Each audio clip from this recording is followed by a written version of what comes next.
Good morning, good afternoon, and good evening, everyone around the world. This is Wraithkind back and for another episode of our Forgotten Realms D&D campaign with the Protectors. Last time we watched as the Protectors upset and interrupted what seems to be a strange ritual being done by a Gnoll shaman. Now we return on the tail end of that and to find out what's next on their journey towards the Feywild. Let's go ahead and join them now. Um, last few sessions have been quite eventful. We ended up rescuing Emeraldi's mother from being a troll banquet, apparently. Um, Partially, yeah. Defeated a very powerful troll shamaness. Um, be really interesting to see what happens to the rest of the troll tribes now that they don't have the one thing that kind of held them together, apparently. In the aftermath, you guys did some shopping at Earthheart, got a few things, got a few new toys. Dawn had a very surprising moment where she discovered the use of a new spell, and promptly drugged Beetle right along with her in that exploration, quite literally. You guys went to the old Emeraldi Hammerstrike Estates, the brewery, or what was left of it, found a troll fetish that was essentially a homing device. Left it there for evidence. Continued on towards the north. Where was it? It was all the way, I remember it, Hardcastle. Yeah, you went through Hardcastle, which was more a trading outpost than a city or a village.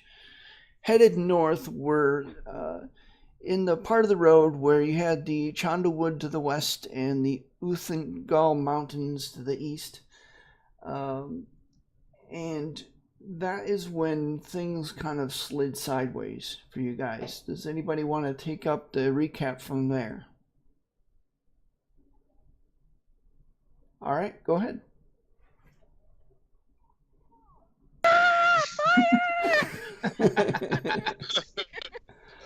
Run, run, run, run, run, run, run. We were accosted. Oh, wait, no, first, the Weeping journey and book. gnashing of teeth, right? First, the journey book and Beetle's. Well, no, we already. Okay, well, the journey book blew up. Luckily, Beetle threw it on the ground first. We found Councilwoman Verrill, our old friend, the Archmage, in the crater caused by the explodey book. She was unconscious from arcane shock. She overchanneled. And then a rift opened in the sky, and 6 Githyanki airships came out of it and started carpet firebombing us, trying to kill us all. So we fled into the woods. We managed to be led into some ruins by some interesting ravens who've been following us around lately, and it turned out to be a den of gnolls, which we promptly slaughtered. He committed pack genocide. Sorry, not sorry. Sorry. Yeah. And Banner had quite a banner day. I know, I had to.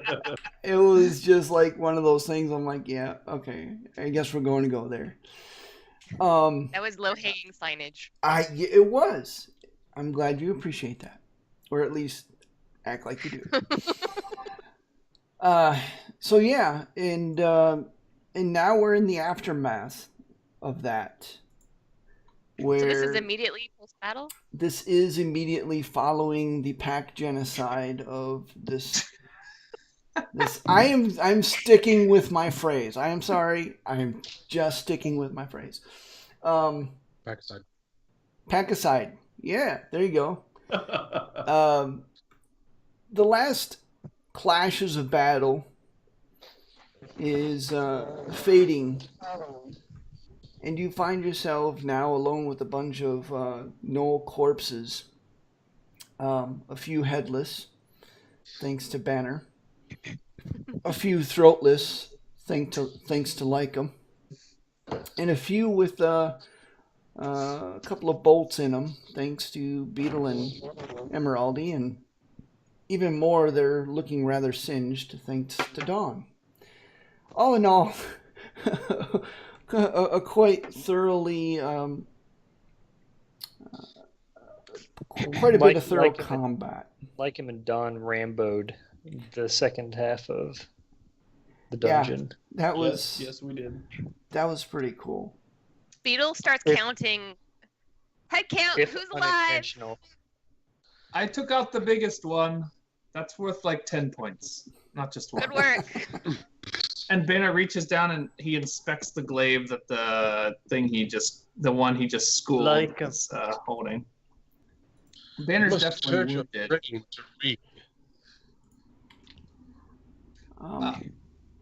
Do I notice anything just off picking this weapon up? If it looks interesting, or just like crappy made of bone I mean, based on the general garb of everybody, it doesn't look like anybody had anything in particularly special. Okay. In general, I mean, picking over some of the corpses that are left over, it's not like they're all carrying around a lot of money pouches and stuff. They're pretty primal and feral beings, so they don't necessarily put the same kind of value on such things. But you do manage to come across some scattered coins and stuff of 32 gold collectively, and 59 silver. Look, this was a monastery. Maybe the previous the creators, the forces of Tempest, maybe they had some sort of a treasury that was hidden. I was just thinking that, Emeraldy. I think Beetle should look around before we leave. Yeah, I can do that. Beetle will start kind of going from room to room carefully to look for valuables. But first, she's going to ask, where's Frankfurter with Varel? So the last time Frankfurter was seen was further north up the path. Actually, let me drag you guys back to that map so you guys can see. Essentially, whoa.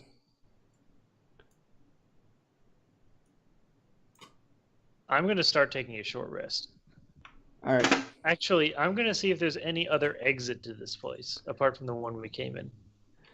All right. Which is not the same thing as taking a short rest. Yeah, you're able to find to the south of this main chamber another exit with a small area where it looks like it was like a little bit of a guardhouse. There's an empty weapons rack there, and a torch opposite of that. The tunnel complex looks like it continues on into the darkness to the south. So it's not like an exit back to like land. It's like a tunnel that goes onwards. Yes. Whether it leads to the surface or elsewhere, it's not readily apparent. Okay. Well, I'll go back and inform everyone that it's at the very least it's not a dead end, and that we have a way onwards. Beetle, go ahead and make an investigation check as you are looking around. And as I'm That was terrible. And mentally, I'm like actually seeing Beetle like running from room to room, going, "Nope, not here. Nope, not here. Nope, not here." But she's gonna specifically go find Frank and Varel before she searches. Yeah. So Frankfurter. They were up there when we killed that strange creature. Yeah. It's if you scroll towards a little bit north on the map, you'll be able to see him. It's a giant boar, but it's Frankfurter. Okay, and I just check on Varel to make sure she's okay. Yeah, looks like she's resting comfortably. Well, as comfortable as you can on the back of a giant boar. Right. Let me rename Frank. Emeraldy calls anyone over. Anyone want to look at these weapons? I'm not really Yeah, seeing anything, but maybe I can do that. you might see something. I'll spend a spell slot and cast Detect Magic. Okay. There's. All right. Let me finish with you, Beetle, first before you go Okay. looking at that. You actually get to this area here. Which area? Let me try pinging that again. Up in Okay. here. You get to that point, and you're looking through the rooms there, and as you're coming out, you stop. Something makes you stop, and you kind of look at the table. At the table, you do see a single six-sided metallic die, and that's what drew your attention. Each face has a ruby set into it worth approximately 5 gold, but each ruby has a rune etched into it. Assuming you have your detect magic spell up, each ruby has a rune etched onto it. As you're looking at it, it does glow fairly brightly, and you get the feeling that most of the magic associated with it is evocation. Okay. Can I? Banner comes out. As Beetle's like running around looking at things. Like, do you need me to read anything? Not yet. I'm gonna take 10 minutes and cast Identify as a ritual on this die. Nah, just roll it. Okay. Actually, either would have been fun, but yeah, okay. So this is the Die of the Arcane Gambler. The I hope die it's not- has 36 charges. Ooh. You may throw the dice at the feet of your foe. Each face is capable of releasing a spell. Whatever face lands up is what spell the die releases. That's so cool. Each spell released in this manner consumes 1 charge. Once all charges have been consumed, the die no longer functions. So we can The use die it 36 times. No. The die does not regain any charges. Hold on. I'm gonna copy and paste what each face does. But you said there are 36 charges, right? Yes. But Okay. it's a 6-sided die. So the 6th side just blows up and destroys everything. The 6th side casts Stinking Cloud. It's in chat. That's such a cool item. That is Yeah, like it is. the coolest That's really item. cool. It's the perfect Is it- thing for Beetle. The 9th level version of this. I Beetle wonder. finishes There were her two- Identify, and she holds it up and just grins and puts it in her belt pouch. I don't know This is- if anything says Wild Mage, it's that. Dawn's got a point there. We can take turns. Going back to the weapons that Emeraldi was looking at, you do not see anything overtly magical on those. Those just look like a crate of weapons that were not deemed worth taking with them when they abandoned the temple. Can I Okay. attempt? Yeah, go ahead. Can I attempt to see what ritual they were trying to do? I was just In that saying, room? I'm gonna poke around in their bowl of whatever. Okay. Yeah. Make Arcana check. One day I will be good at that, but not yet. Actually, even once I get proficiency, I still won't be good at it because I have a -1 intelligence mod. But I won't be terrible at it anymore. 7. Banner also wanted to just reach his this random glaive in there and stir it around and check it out too. So I'll make a roll. What are you doing? Sees you like sticking your weapon. Okay. I'm trying to like Keep it study it. away. It's like poking the weapon. But anyway, yeah. I mean, you poke around. It definitely looks arcane in nature. There's nothing there to read. Fair enough. Your glaive now has blood on it. As you retract it, it's got a couple of. It's the Knowles glaive, not mine.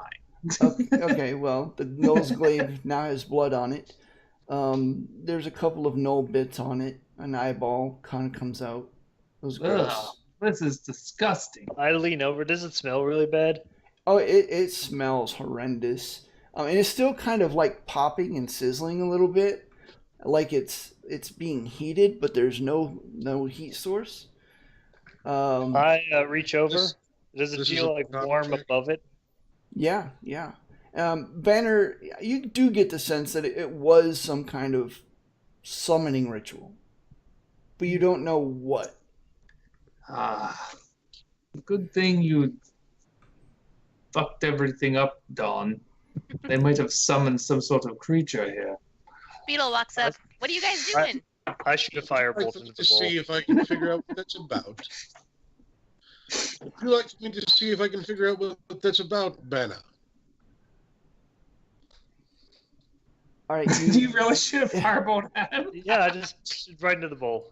Just see what happens. Right at the eyeball. Right at the eyeball that he had like brought up from the depths. I'm just going to point out that two characters with -1 intelligence are investigating the magic ritual right now. And maybe completing it unwittingly. And it's going exactly Is there as something you'd like to mention?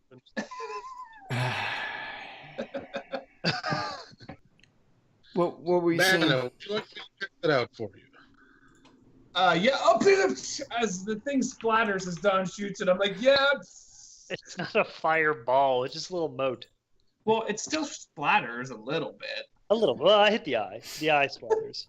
A little bit of the blood kind of sizzles and pops and dissipates into the air, Velas, as you're walking up.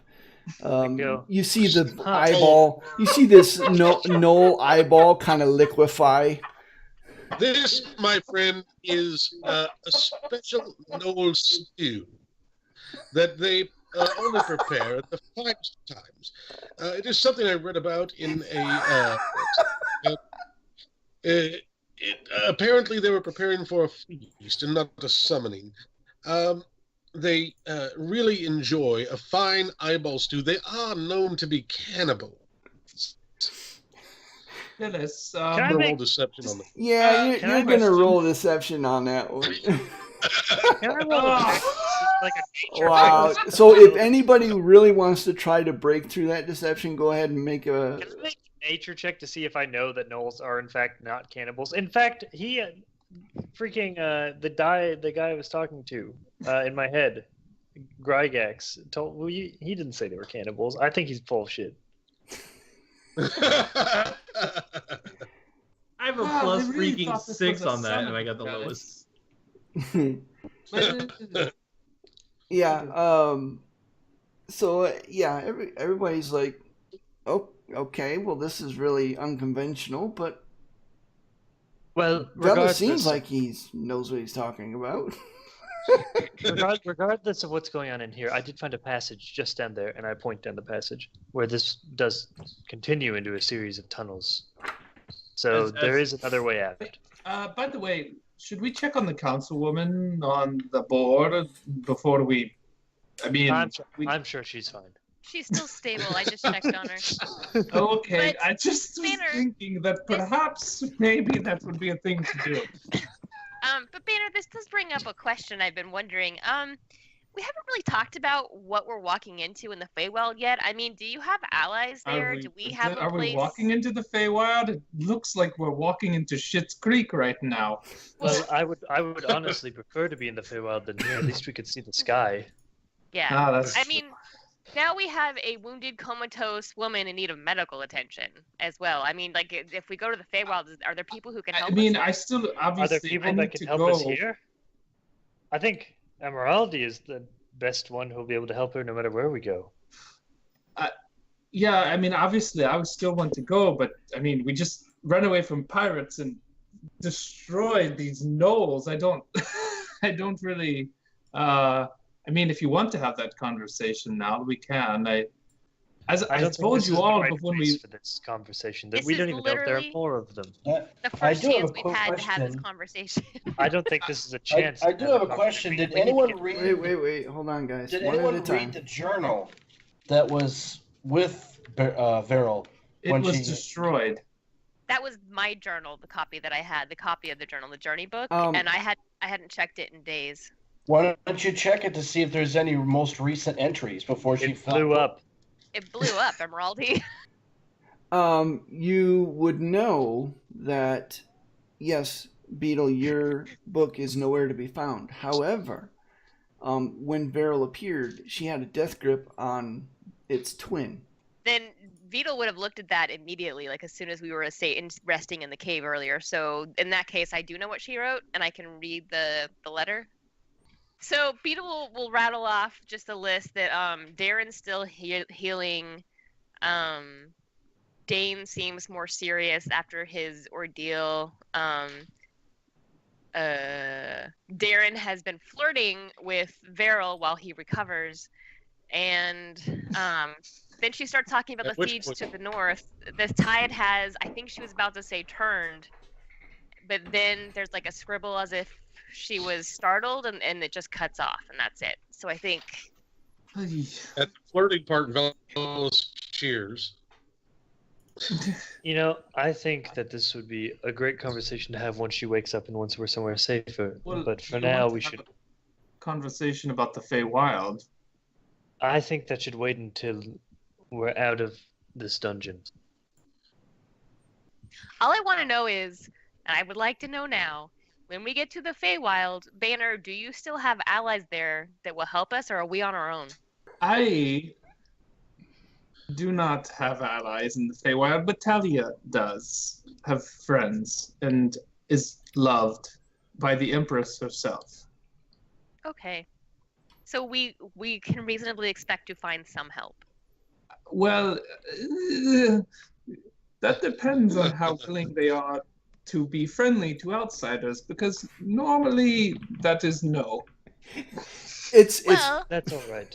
It's I'm sort sure of I'll like be when able to- Emeraldi let us into that dwarf city, only I am not an elf, a star elf, who can get us all in. But I have some ideas on that. Like The elf in charge of the tavern where I stayed with Talia to, well, you know, when we were in the city, she is a star elf and might be able to get in touch with one of Talia's close friends for me okay. in the I'm court. just concerned that if Veril doesn't wake up soon, that we're gonna need to get her medical attention. Didn't you say I- that she simply overexerted herself? Is that She not? did, but even so, the longer she stays in the state, the more weak she's gonna be. We can't feed her like this. I mean, at most we can keep dripping water into her lips. Could we But, feed like- her with magic? Could we I insert our magic into her and make her wake up? My my phrasing. my magic doesn't work like that. Mine doesn't either. Mine doesn't There's a- nourish. There's a Mine direwolf over I there. feel by the like way. that's what Banner would say. I'm sorry. I mean, we might be. I killing don't me. know. Like, there. I mean, maybe if Lycum could. Isn't there a spell where druids can make food that's like really little or something? I can. Like I- we could make. Like, isn't I it can like a make berry or berries. something? Like Yeah. we could make good berry jam and like. that's what we had while we were on the ship for so long. You know, I have this Spots. tiger's venom, sand tiger venom. Maybe we pour that down her throat. We used to I do that in think the that's slave a- arena.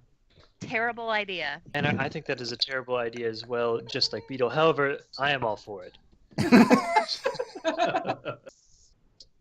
So, do we want to scout above?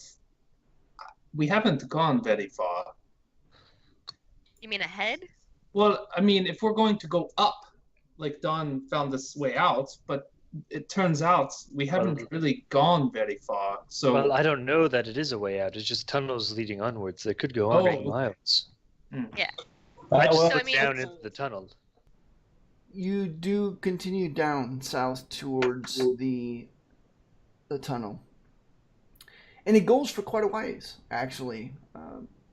And it is as dark as the tunnel was before you arrived in the living quarters here. That is to say, you humans are near to blind unless you have torches or some kind of light spell or something like that.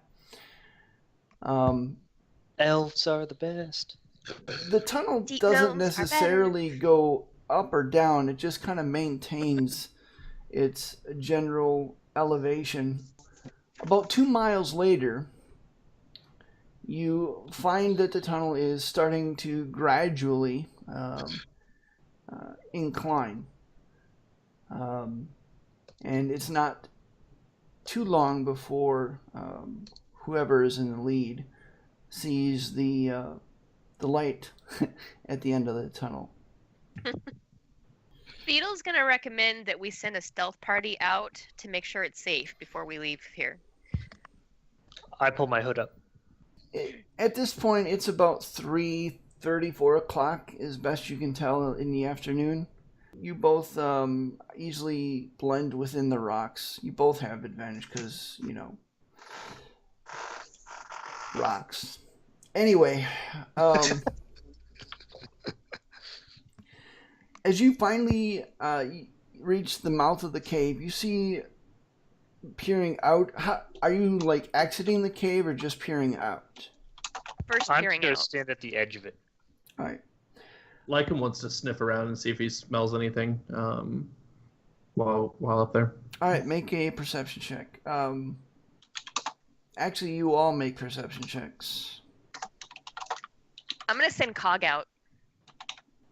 Cog got a 23. He got a natural 20. Nice. Nice. Okay. All those 20s. Which is good because Peering out, you find that there's a clearing on the other side, outside of the mouth of the cave. And in the clearing, surrounded by forest on every side, is like this deciduous forest. Pretty much, from what you can gather, you are still in the Chandlewood. You know just from the fact that you've been walking for a while that it's probably about 2 miles away from wherever it is. You don't see any signs of airships. You don't hear any sign of alert. However, Beetle and Dawn, okay, actually everyone then, as you are kind of looking around, your eyes like pass this large tree. And then you stop, your eyes go back to the large tree. And you realize that this is not a tree. oh boy. Before you, it stands a being made of oak and bark, somewhat reminiscent of the tree guardian that you had met before, but standing only 7 feet tall, whereas the tree guardian in the hidden glaive was about double that size. Its head complemented by the hair of green leaves and the ornate rack of a giant elk. In its hand wields a staff that seems diminutive in contrast, as if made for a smaller hand to grasp and wield. And after a moment, he turns to face you, regards all of you with the eyes of green fire. And as you watch, the center of the creature actually begins to recede in his chest, much like roots unraveling itself. And from it, as if slowly rising from a lake after being submerged in its waters, steps an aged man with elven ears and a short, white beard. Does he look threatening? As his foot touches the ground, wildflowers spring up. He doesn't look threatening in so far as he hasn't attacked you. He's not making like violent gestures towards us or anything. No. Okay. And as you're there, kind of looking at him, you also notice in a semicircle behind the big figure that he had emerged from are three giant green-skinned creatures standing just inside the tree line. Creatures wearing furs with slabs of oak tied to arms of hard sinew and equally muscled torsos. Gray eyes regard you from under a heavy brow, topped by light green hair, and turn complemented by long braided green beards that obscure much of their chest down to navel. Behind each of these creatures, thick lion-like tails hang in a relaxed posture, and each of these creatures wield large clubs in massive hands, though none have them raised. If no one makes a move to threaten, then Beetle will hold up a hand, and she'll step forward a few steps, and she'll say hello. The man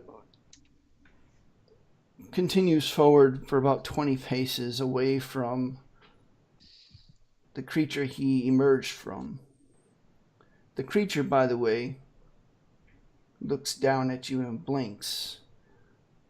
The root-like ravelings growing back over its chest. The man says, "I am glad you have followed my crows. I have been marking your progress since your arrival in the Shah. Where are the rest of your party? Are they safe?" They're nearby. They're safe.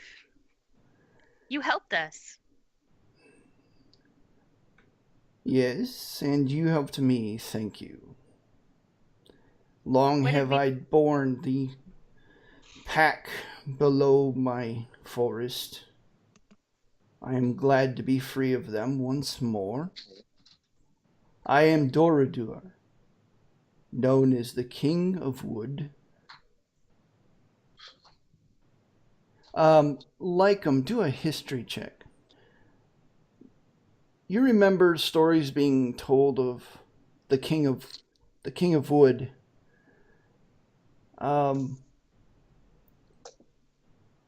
They're vague at best, but the summation of it is he was once an archdruid that disappeared 10 years prior to the spell plague and has not been seen since. But he's always been in the south, is basically his primary domain.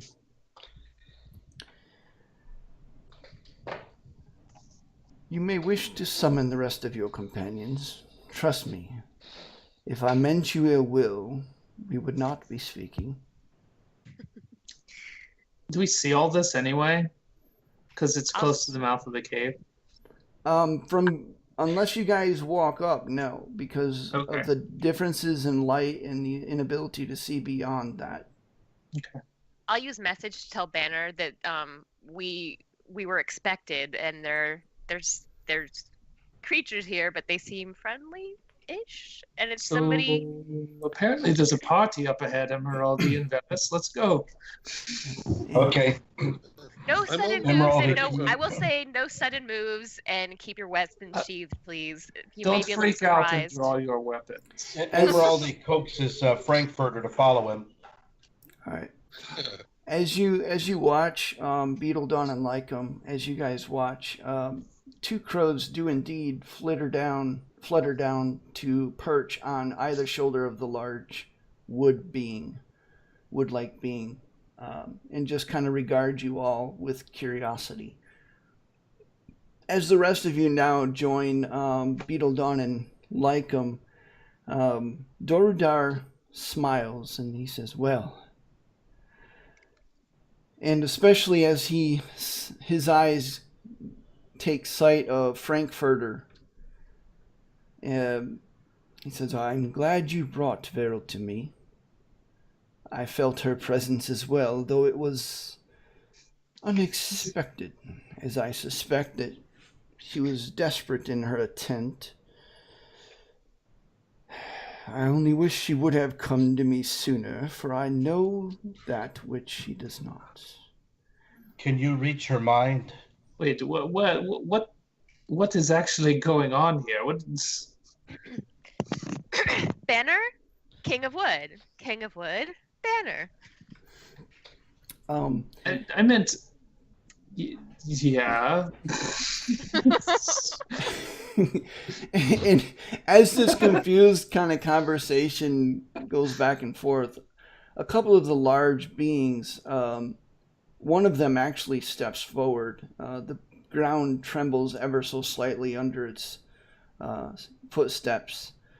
These are indeed forest giants, some of which most of you have only heard stories of.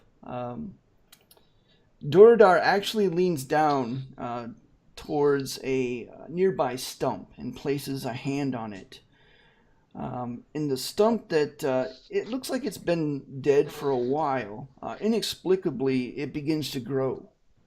And the wood begins to shape itself in response to his coaxing until it becomes a flat wooden slab of about 3 feet in width and 7 feet in length. Supported, of course, by the stump itself, which now looks strong and healthy, with a few green shoots of newly formed branches spreading out to its side. That's a neat trick. He straightens back up and he turns to you, Emeraldi, and says, "Please, place her on the slab." Can you help her?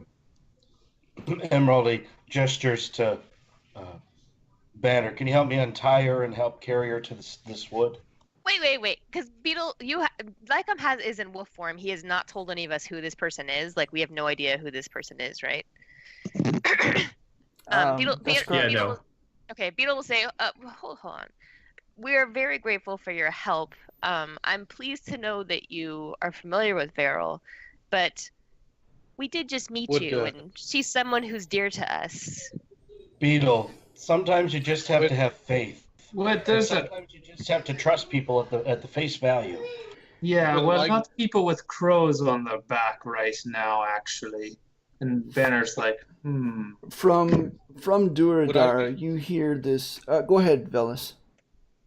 When I walk up and see Duradar and the 3 forest giants, would I be able to make a history? Yeah, make a history check.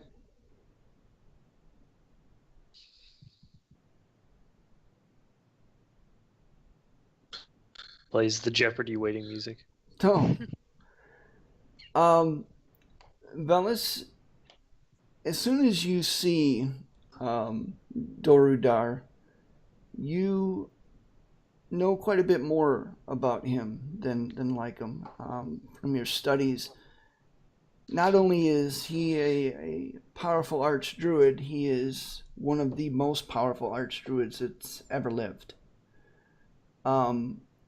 He actually at one point became a recluse, forsaking his own circle because of a difference of opinion, philosophy, outlook.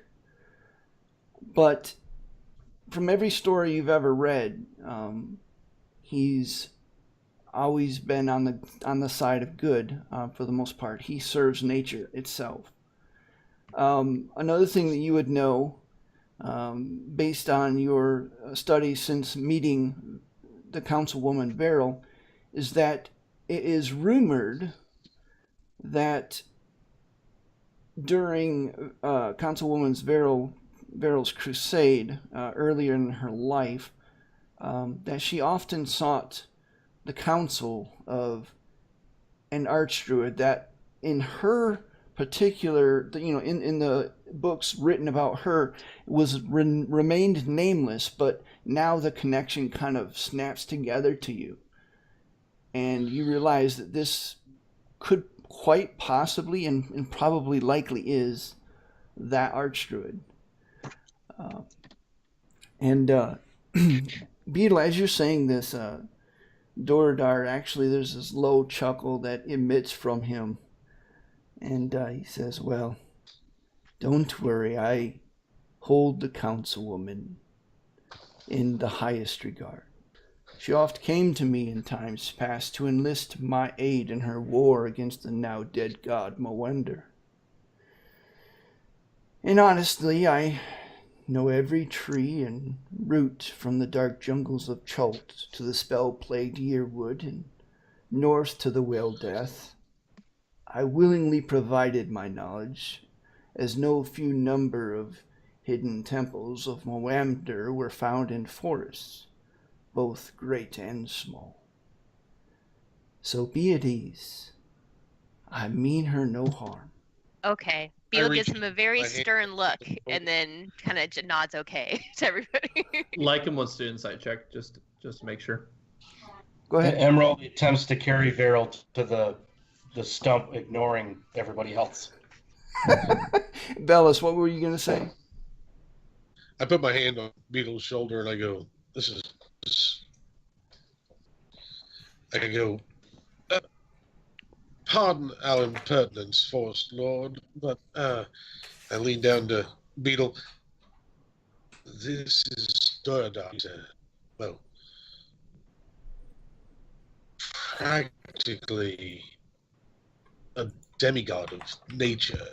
He's been around so long and so powerful. And a powerful force for good.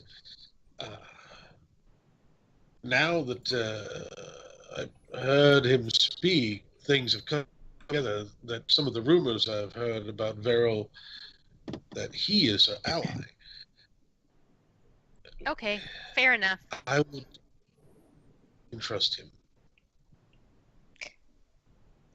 I will sort of nod to him, say, "Sorry, we've been burned a little lately by people we thought we could trust. You have to forgive my caution." I growl to Lycum, "Hey, Druid, you want to come back and join us for this little party with your comrades here?" Well, I've been up there the whole Speak. time. I've just been quiet. Lycum, as far as you can tell, he's being very honest. Yep. Okay, I'm just silently watching, and I haven't reacted yet. I'm still just in direwolf form, hanging out with the group. As Emeraldi, as you lay her gently on the wooden slab, you see that he bends down and just kind of places a finger on each of her temples, resting his staff on the slab nearby. He closes his eyes for a moment, and all of you see this brief surge of white light kind of coalesce between his fingers and over her mind. And after a moment, he sighs and he straightens up. Beryl is not awake, and he kind of shakes his head a little, and he says, "I'm afraid you must leave Beryl to me. Her recovery will take some time and effort. She has pushed herself much too far for a lady of her advanced wisdom and experience." How long is a while? A while. I think it's safe to say that if you have things to do, then by all means do them. Even if those things are in another world. Yeah, we're about to go plane hopping, so Where are you going, if I might ask? We're trying to get to the Feywild. I don't suppose you know a short route. The councilwoman actually tipped us off to the Yearwood. Well, I can conduct you to the edge of the Yearwood, but in all honesty, I dare not attempt to go further, for the blue flame of the spell plague still haunts the Yearwood, making it dangerous for one even such as I. Are we safe then? Well, honestly, no trip to the Yearwood would be without its risk. You see, it's become a malicious and dangerous place full of spell-scarred beasts twisted to unnatural purpose. Quite frankly, it is beyond nature's redemption. It is on my list of things to do. Eventually, I suspect the Yearwood in its entirety will have to be destroyed. As he says that, you hear a note of almost pain in his voice and disappointment. The Yearwood was once a very beautiful place, but thanks to the blue fire and the spell plague, it has been twisted. It has been turned. Now, as to the Feywild, I do know that the portal does still exist there, as far as I'm aware. Though nothing and no one has traveled through it from either side since before the spell plague. Is there a reason for that? I honestly do not know. I've not been to the Yearwood. I have, quite frankly, avoided it. Now there was a rumor that there were those attempting to flee through the gate of the Feywild to save themselves from the spell plague. I do not know, though, if those rumors were true. And if they are, I can only hope that they achieved that safety. Would Banner know if there were refugees over there?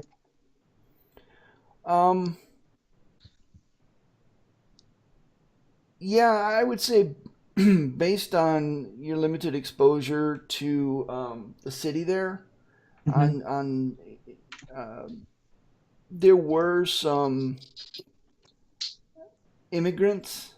You don't know if they were refugees per se, because many of them keep much of their personal history to themselves.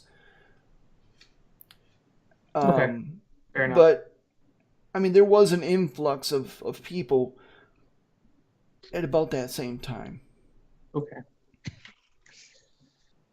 Does anyone have any paper? Perhaps we should leave Veril a nice letter to encourage her healing, as well as letting her know of our progress, letting her know where we're going. That sounds like an excellent idea. I actually just open up her book and start a new entry. Okay.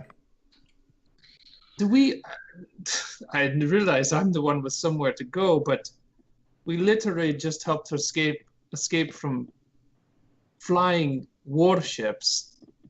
I mean, are we not going to ask what the hell is going on before we leave? Yeah, Well, you mentioned that you knew, sir, about what was happening. Yes. Well, I can't speak to the events of the world at large. However, I can speak to what I believe is something connected. Tell me, do any of you know how a god dies? Emeraldi, make a religion check. Leaned over to Beetle. You can kill a god? All right. Apparently. At the blank expressions on all of your faces, he kind of smirks a little and he says, well, it's not particularly surprising. There are but two ways. A weapon capable of doing such, artifact of legend. There are very few of them scattered around the world. Unfortunately, I know of none of them, but I know they exist. That is the most sure way to kill a god. However, there is another way. A less sure way. And that is the way that Councilwoman Veril has done. You kill a god by killing its worshippers. Wait. She killed a god? He did mention that earlier. I was gonna ask about that. She said she killed Moander? Moender, the god of disease and decay, among other things, but those were his prominent domains. A god what that about that? was shunned by civilization itself. What about that one crystal we found in the cave that would emit light when it was near a dark god? It was a specific god. Hold on, I have it. So you kill everyone, literally every single person who believes or rather worships a god, and that god dies. It does. You must understand, a god derives its power from its worshippers. The more worshippers it has, the more powerful, generally speaking, the god. There are, of course, caveats, and there are a set of complex rules far beyond what you and I may be able to understand. But the basic outcome is that a god with no worshippers has no power, and thus is dead. Most of the time, such gods enter a slumber. Their corpses. Their corpses are often found in the astral plane.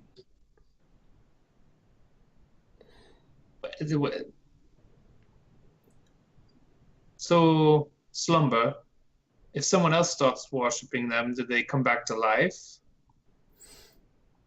I did say it was a less sure way to kill a god. You think this is his revenge? I believe that someone or a group of people, he kind of shakes his head, and then he acts like he's kind of adjusting his thinking, and he says, well, let me put it this way. Moender stirs in his slumber. Beatles, you should show the king here that crystal we found. Yeah, I'll pull out the crystal. I'll say, we found this on our journeys. We were able to identify it as a crystal of detection that glows when it's close to shrines of Moander. Ah. And where did you come by this? Out of character, where did we come by that? It was the Chimera Den. Oh, the Chimera loot. It belonged to a Chimera, weirdly enough. Or the Chimera looted it from someone it ate. We're not really sure. Well, they are not as well known for their hoards, but they do collect trinkets. He looks at the item and he kind of shakes his head and says, in Vero's time, there were several such crystals that were commonly sold. I did say that Moender was not a popular god. Right. Go ahead. Only if he stopped. At this point, I also would feel compelled not to interrupt him. He continues on. He says, well, it's a rare thing for a majority of Faerun's rulers to agree on anything. But when Moander's plague began to sweep the land, well, all the rulers agreed that he must die. And no other empire was as suited to the task as the Elvish Empire. Unfortunately, that empire is now gone.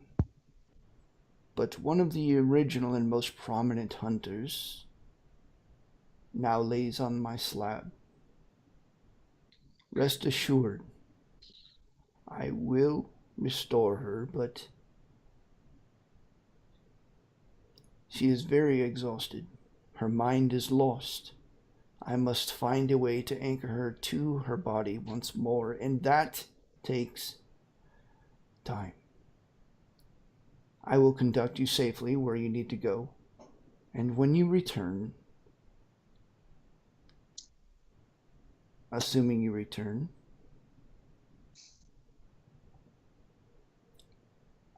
she should be well.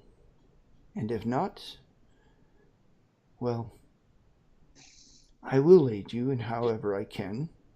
And if you don't return, well, I will aid Vero in however I can.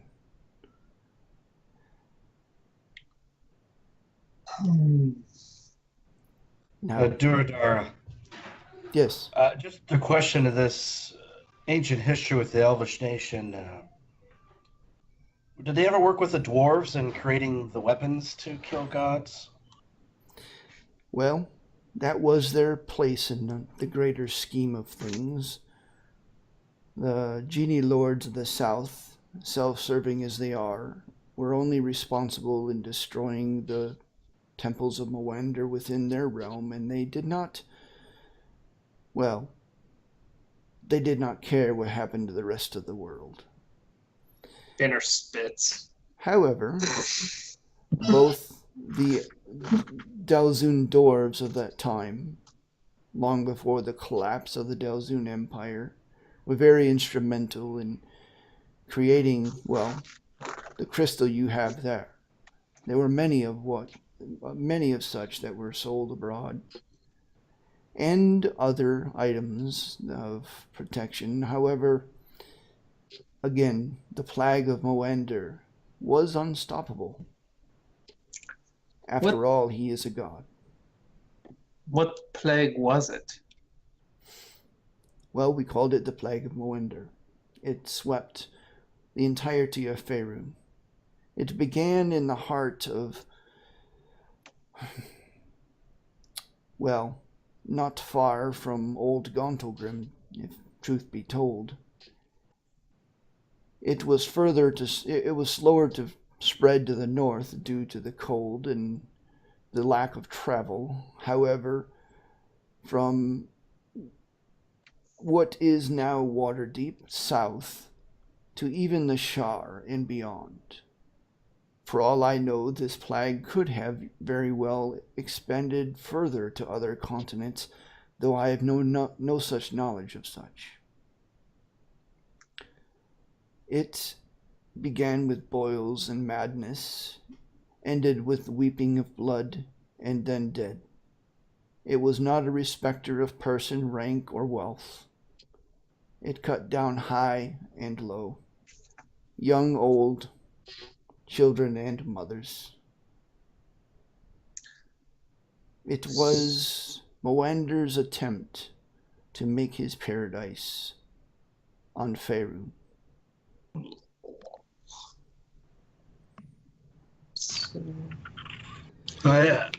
Drew, glad to go in. Velas or Yeah, go ahead, Bellis. What did you say? I must say that I am glad that Moenda sleeps then. for the now. moment. He does stir. And my concern is that he begins to dream. If he begins to dream, well, the first sign of awakening, we must do everything we can to stop him. Would Lycum have known about this plague? How long ago was it? How old is Lycum again? 600-ish. You've heard about it, but it was about 100 years before your time. Okay. It was quite a while ago. Councilwoman Verrill was just a young girl at the time. Barely over 100. What? And Emeraldi, were you going to say something? Duradar, in my studies as a paladin and a worshiper of Baranar Truesilver, I come into contact with this family mall here, and I uncovered a map, a phrase, and I uncovered perhaps some sort of legendary weapon of Baranar. And I'm curious as to whether it could be a clue to perhaps some sort of weapon Baranar created to kill gods. Or some sort of... Do you know anything, or... Ah, you speak of Hearthguard. Yes. I'm not entirely certain. The Dwarven gods and their ways are a little beyond my purview. However, it would not surprise me if Hearthguard is one such weapon. As far as I know, there are 7 such weapons. What they are, where they are, or their capabilities, I honestly do not know. Would you Have you ever to heard know of what their the- names? I don't. I'm sorry. The ways of in the world of men is, I've left that long behind, far behind, both by distance and by time. Velas, you want to say something? Velas was asking the same question as Emeraldi, if they had any names, if he knew the names. Were they possibly created by different races? Or was each race responsible for a weapon? Do you know what? I'm so sorry, but these relics, what little I know, is these relics were... Okay. So each god, on occasion, in times of great peril or need, depending on the god, of course, it's not unknown that they were to have what is called a chosen. There were several chosen in the Spell Plague, a couple of which still live. The Lady Illustrio was and is one such chosen. These chosen, at times, and with the gift and inspiration of their god, were called upon to forge these items of great power. And often in the forging, blessed by the god themselves. Again, a god does not allow the formation of such weapons lightly. For any weapon capable of killing a god is also a threat to their own life. And gods aren't keen to die. Who is? I am sure that there is more information out there, and I just do not have it. Perhaps, actually, this is all the more reason to go where we're going. I will say this. I have felt the stirring of the Merilith Queen in the world as well. I have no idea what she is up to, but she is always and will always serve Moender. She is nothing less than his hand. Unfortunately, we learned that the most difficult and tragic of ways. Out A of character, fact which Lady Vera well knows. Yes, go ahead. the crows that he commands or that are with him are the ones that have been following us since before the trolls, right? You don't know, crows are crows, but I think that would be a safe assumption. Okay. Well, Well, indeed. So, you are free and safe to camp here the night if you wish. It is drawing nigh to evening. And on the morrow I will conduct you safely to the edge of Yearwood. or Wait. wherever else you wish to go. Are you saying we'll get there tomorrow? There are trees nearby to Yearwood that I can conduct you to. Yes. Wait, it was. You mean like magic?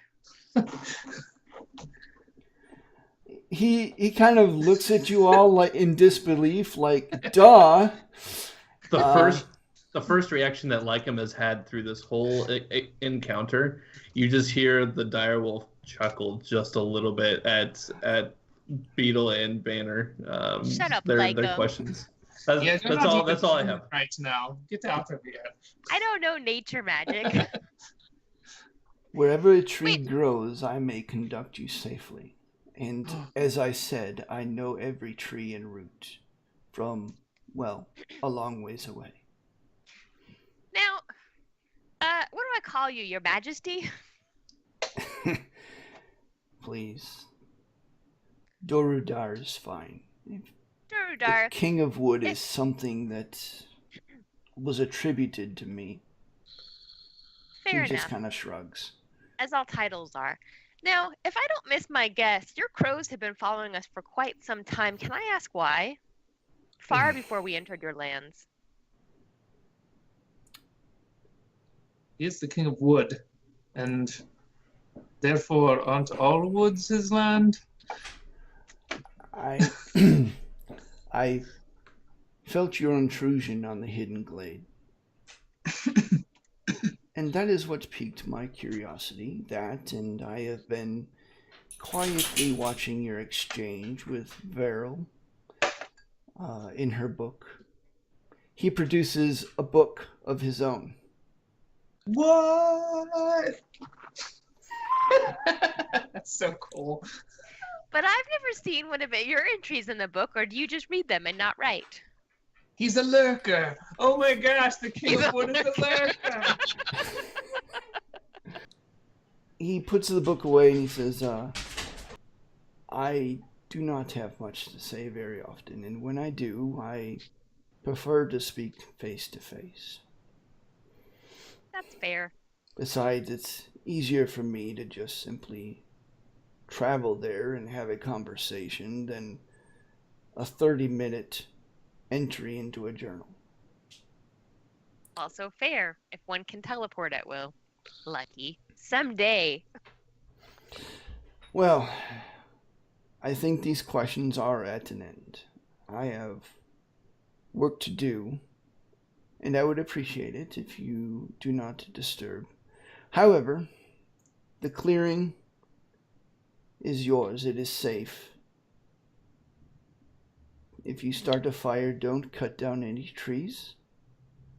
Any dead branches or anything, with which there are plenty, you are free to use. And do not worry about any other intrusions, the airships, the thugs that came with them. They are, let's just say you are safe from their eyes. Until Sweet. then. And then Durudar, is there anyone here we could speak with for any knowledge or stories? Please say a giant. Please say a giant. Please say a giant. he kind of looks around and he goes, I do apologize, but most of those who attend me aren't very talkative. And as you say that, you do look around. There's still just that one giant out from the tree line, but the rest of them are like standing in the tree line. It's almost uncanny how well that they kind of blend in to the tree line as well. It's hard to see them until they shift their weight on their feet or something like that. Does it look like their feet have toenails? Just kidding. I'm just messing with you. Just messing with you. Toenails. Good God, you're killing me. And he says, I would gladly regale you with stories. However, I think a better use of my time would be spent focusing on Veru. I think that's wise too. Um, I'm it- very grateful that we ran into you. I was really worried about how we would find care for her out all the way out here. yes, well, whatever happened, I know it must be something of grave import. She knows better than to push herself this far, this much. That in itself is a matter of great concern. Whatever happened, I can assure you, it was not good. Yeah, I figured that much. And with that, he just kind of turns away from you guys, almost as if dismissing you entirely. He walks to the wooden slab and he kneels down and places a hand on Beryl's forehead and on her midsection there. And for a moment, again, this radiant light seems to suffuse, and then the wood slab, Dorudar, and Beryl entirely disappear, leaving nothing but an empty spot on the ground where the soil is barren. Are the giants still here? The giants are in the tree line. The one that was stepped out is now turned away and is slowly walking towards the tree. Oh. I wanted to and- meet So I him. guess I liked them. I wanted to talk to them. And we're going to take a quick break right here. All right. Okay. Sounds good. All right. So, you are, it's approximately in the early evening now, in some glade somewhere in the Chandlewood. You actually do know that you guys are just a bit north of the spur of the mountains of Mirthroch. Actually, if you turn to the north, you can actually see the mountains above the forest, rising above the forest. as we're alone, I'm like, so do you want to have a conversation still? Yeah, it's probably worth talking about. I mean, we don't really know anything about what we're walking into other than we know Talia needs help and we're going to help her. Well, at least Yeah. you don't have to decide what happens to our friend anymore. Yeah. That issue got solved pretty quickly. Yeah. That was So I was looking through the books, like I said, down in the cave, and I was a little worried about the crows, but as I said, when Talia reached out to me, she said this whole thing has to do with House Katha. And that's House Crow. And apparently the Empress cursed them and sent them out, which has nothing to do with Anwell whatsoever, as far as I can tell. But she's telling me to warn the Empress about House Katha, while she's being held by Anwell, who I thought just wanted to basically bump uglies with the Empress and get power. But apparently that's not all he wants. Or there's something else going on entirely that I don't fully understand. And that is why I am freaking out. Mostly I just want to get her the hell out of there, but she's telling me we need to talk to the Empress, which I don't have a way to do because I'm not her. And I'm trying to think of a way to do that and figure out how that is going to get us to her, because that is my primary concern. it's probably a And- bad idea for any of us to try to impersonate Talia with magic because No, we're Feywild... not going to do that. Absolutely, we Yeah. would die as soon as they figured it out. Okay. And also, the Empress can read minds, I think, or something like that. That's actually a whole other thing. But because I can take like 3 of you there if I do get to see the Empress, I think. But so that's kind of where we're at with that. Right now, my thinking is Talia's closest friend. Talia has some really close friends who are also heads of other households who are like this with the Empress, and But apparently they hate people who aren't elves. So I need to find an elf, a star elf, who can say like, look, you need to talk to Banner because Talia is being held hostage and House Katha is going to kill you all. But obviously they don't like me very much, so because I'm not a star elf and all of you aren't star elves, so basically I need to go. My idea right now is to go talk to the head of this tavern that I actually know fairly well and is a star elf and see if she happens to, by chance, be able to get a message to them so that we can meet with the Empress. That's the best I've got right now, honestly. Like him growls a little bit. That's a whole lot of people drama. It is exactly that over there, which is not my thing. And that's why I hide in the forest. This is outside my wheelhouse, to be honest. You're making this sound a lot more complicated than what I was originally thinking of. Yeah, it's not very Banner-like, is it? Velis smiles, a little glint, ding. Well, of course, talking and gaining access to places is. Well, we're not deceiving anyone there, Velis. I cannot emphasize this enough. We can be cannot... quite persuasive. No, and I tell you this, Don, now. We will all be killed instantly if we do this wrong. I'm not speaking deceptive as much as, well, of course, once they hear me play, the Empress will definitely want to be entertained.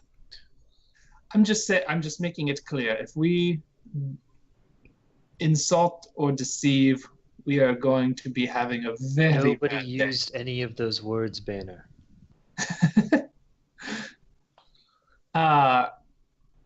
One more thing. Obviously, I think you're asking about going to the Yearwood and getting there. As far as safety and that is concerned, I know nothing. But if we get to the city, which you have seen, Beetle, with Cog and everything, there are outsiders there, I think, probably because of the refugees that Duradar mentioned. If we get to the city, there's plenty of safety there. We're welcome in the external parts, same as Earthheart was. But I know nothing about where the Yearwood will exactly take us. I know nothing about the Yearwood itself or the place that it might transport us to in the Feywild. So, I'm worried most about the Yearwood and getting to the portal within it.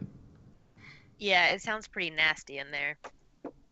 Essentially, it's like with the pocket of the spell plague that we walked through that one time for a brief second with spell plague beasts. That means that Dawn and myself and maybe even Velis are kind of useless against even Well, we don't know if necessarily, it's an anti-magic zone Yeah, or not, there are but lots of I'm different more kinds concerned of- about. Go ahead. I'm more concerned about the effects of using magic in such an area. It sounds Coming like from magic me, might with the actually effects, be... coming from Yeah. me, the effects of using magic are already inherently riskier than most. It seems. It He sounds like did magic... mention. Yeah. Go ahead. No, I was just gonna say, yeah, it sounds like if there are plague beasts there, it sounds almost like magic might be crazier than it already is there, that rather than not existing. Well, I do have some experience with crazy magic. Dawn, did you have magic before that guy latched into your brain? Well, I only found out about that later. But I gained my power from the orb in the forest about 3.5 months ago. After the boat ride.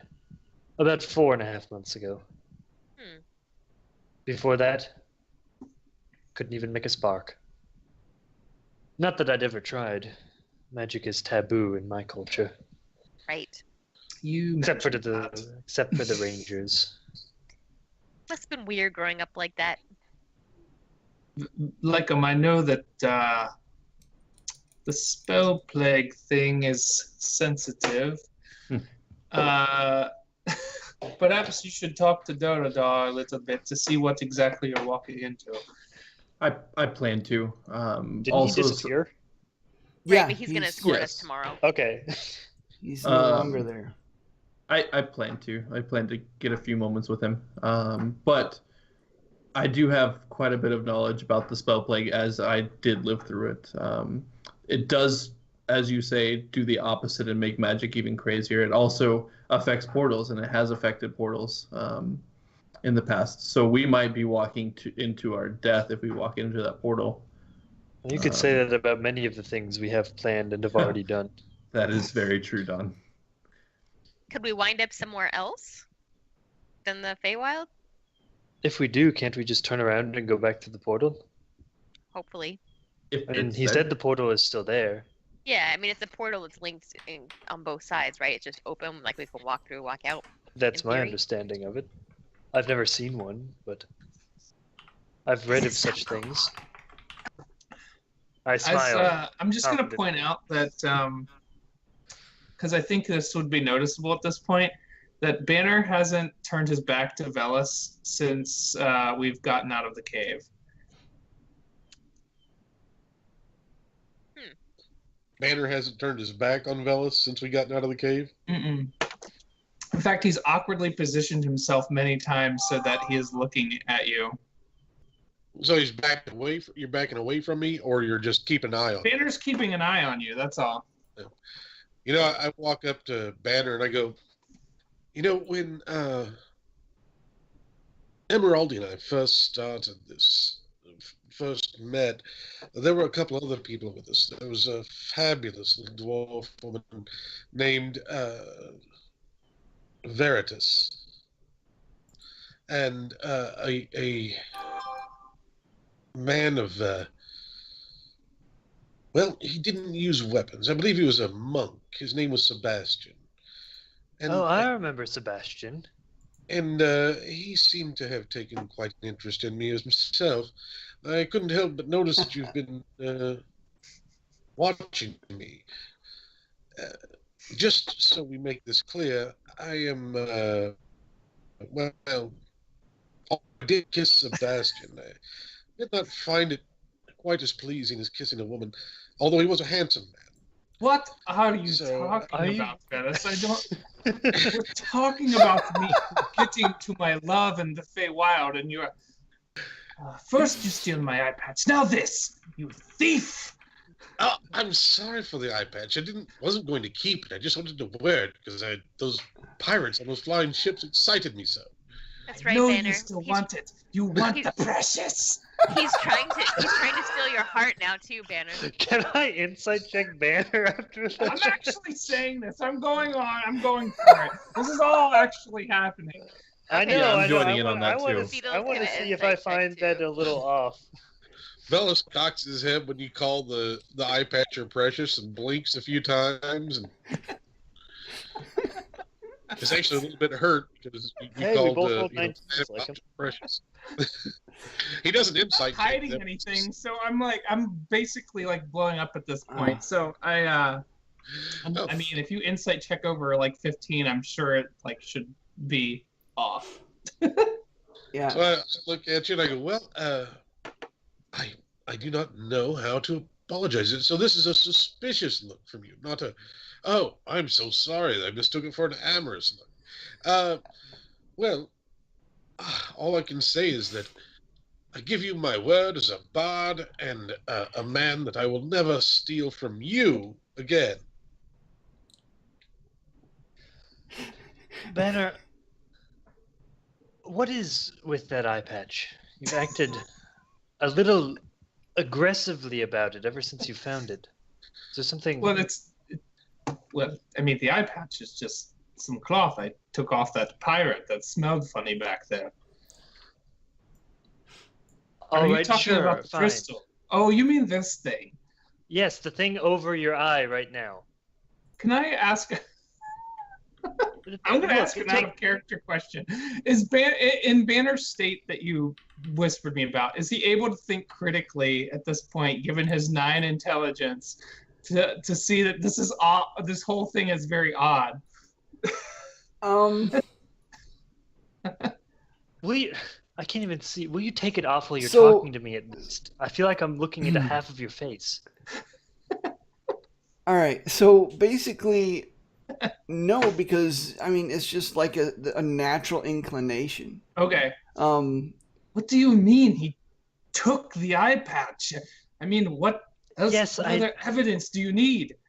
I understand this, Banner. Look, before we continue this conversation, can you take it off just for a moment so I can look at you? Fine. And I rip it off my face and I'm holding it in my hand. I take a step back at the violence of the gesture. Are you all right? Why does everyone keep asking me that? He stole my eye patch. Oh, here, let me take a look at it at least. Here, I hold out my hand. Beetle's like got one hand behind her back, and she's preparing to cast Charm Person on Banner if needed, Beetle- and pull an Emeraldi on him. Hold on a second. Banner, let me take a look at it. I'll give it back. I hold out my hand toward him. Do you want to give it to Velis? No, I don't want to get. What is with you, Banner? You've never acted like this before. this is great. Hang on. I will hold it for 45 seconds. I'm gonna I just do an want to take a insight look check at to it. see if I think Dawn will keep it. All right. Oh, she's gonna keep. I mean, as far as like, we'll give it to Velis. So she seems completely trustworthy, I assume. So I try at least to hand it to Dawn. So you willingly hand it to Donna. Do I? Hold on. At this point, I trust her. Is my point. But Yeah, I mean, you're really, really reluctant to do so, and at first, as you drop it into her hand, you almost like catch your breath, like, and you wait. Nothing at first seems to happen. You're like, okay, but even as she's holding it, you I'm feel just like the looking at need it. to Like, like huh, what's this? get it and grab it and take it and I away. try and snatch it away after chopping in her hand. As he does he like make a violent gesture towards me as he like tries to snatch it out of my I mean, hand? it's not violent. It's just Well, like, like, I try and grab it. But out of it's your- obvious you're trying to grab it out. I'm going to try and take a step back away from him Uh-oh. and avoid that. Dex versus Dex. All right. Yeah, how am I going to do this one? Sleight of hand versus. Contesting sleight of hand. I gotta Okay. say. All right, I'm using Tides of Chaos for advantage. Well, it doesn't. You don't need.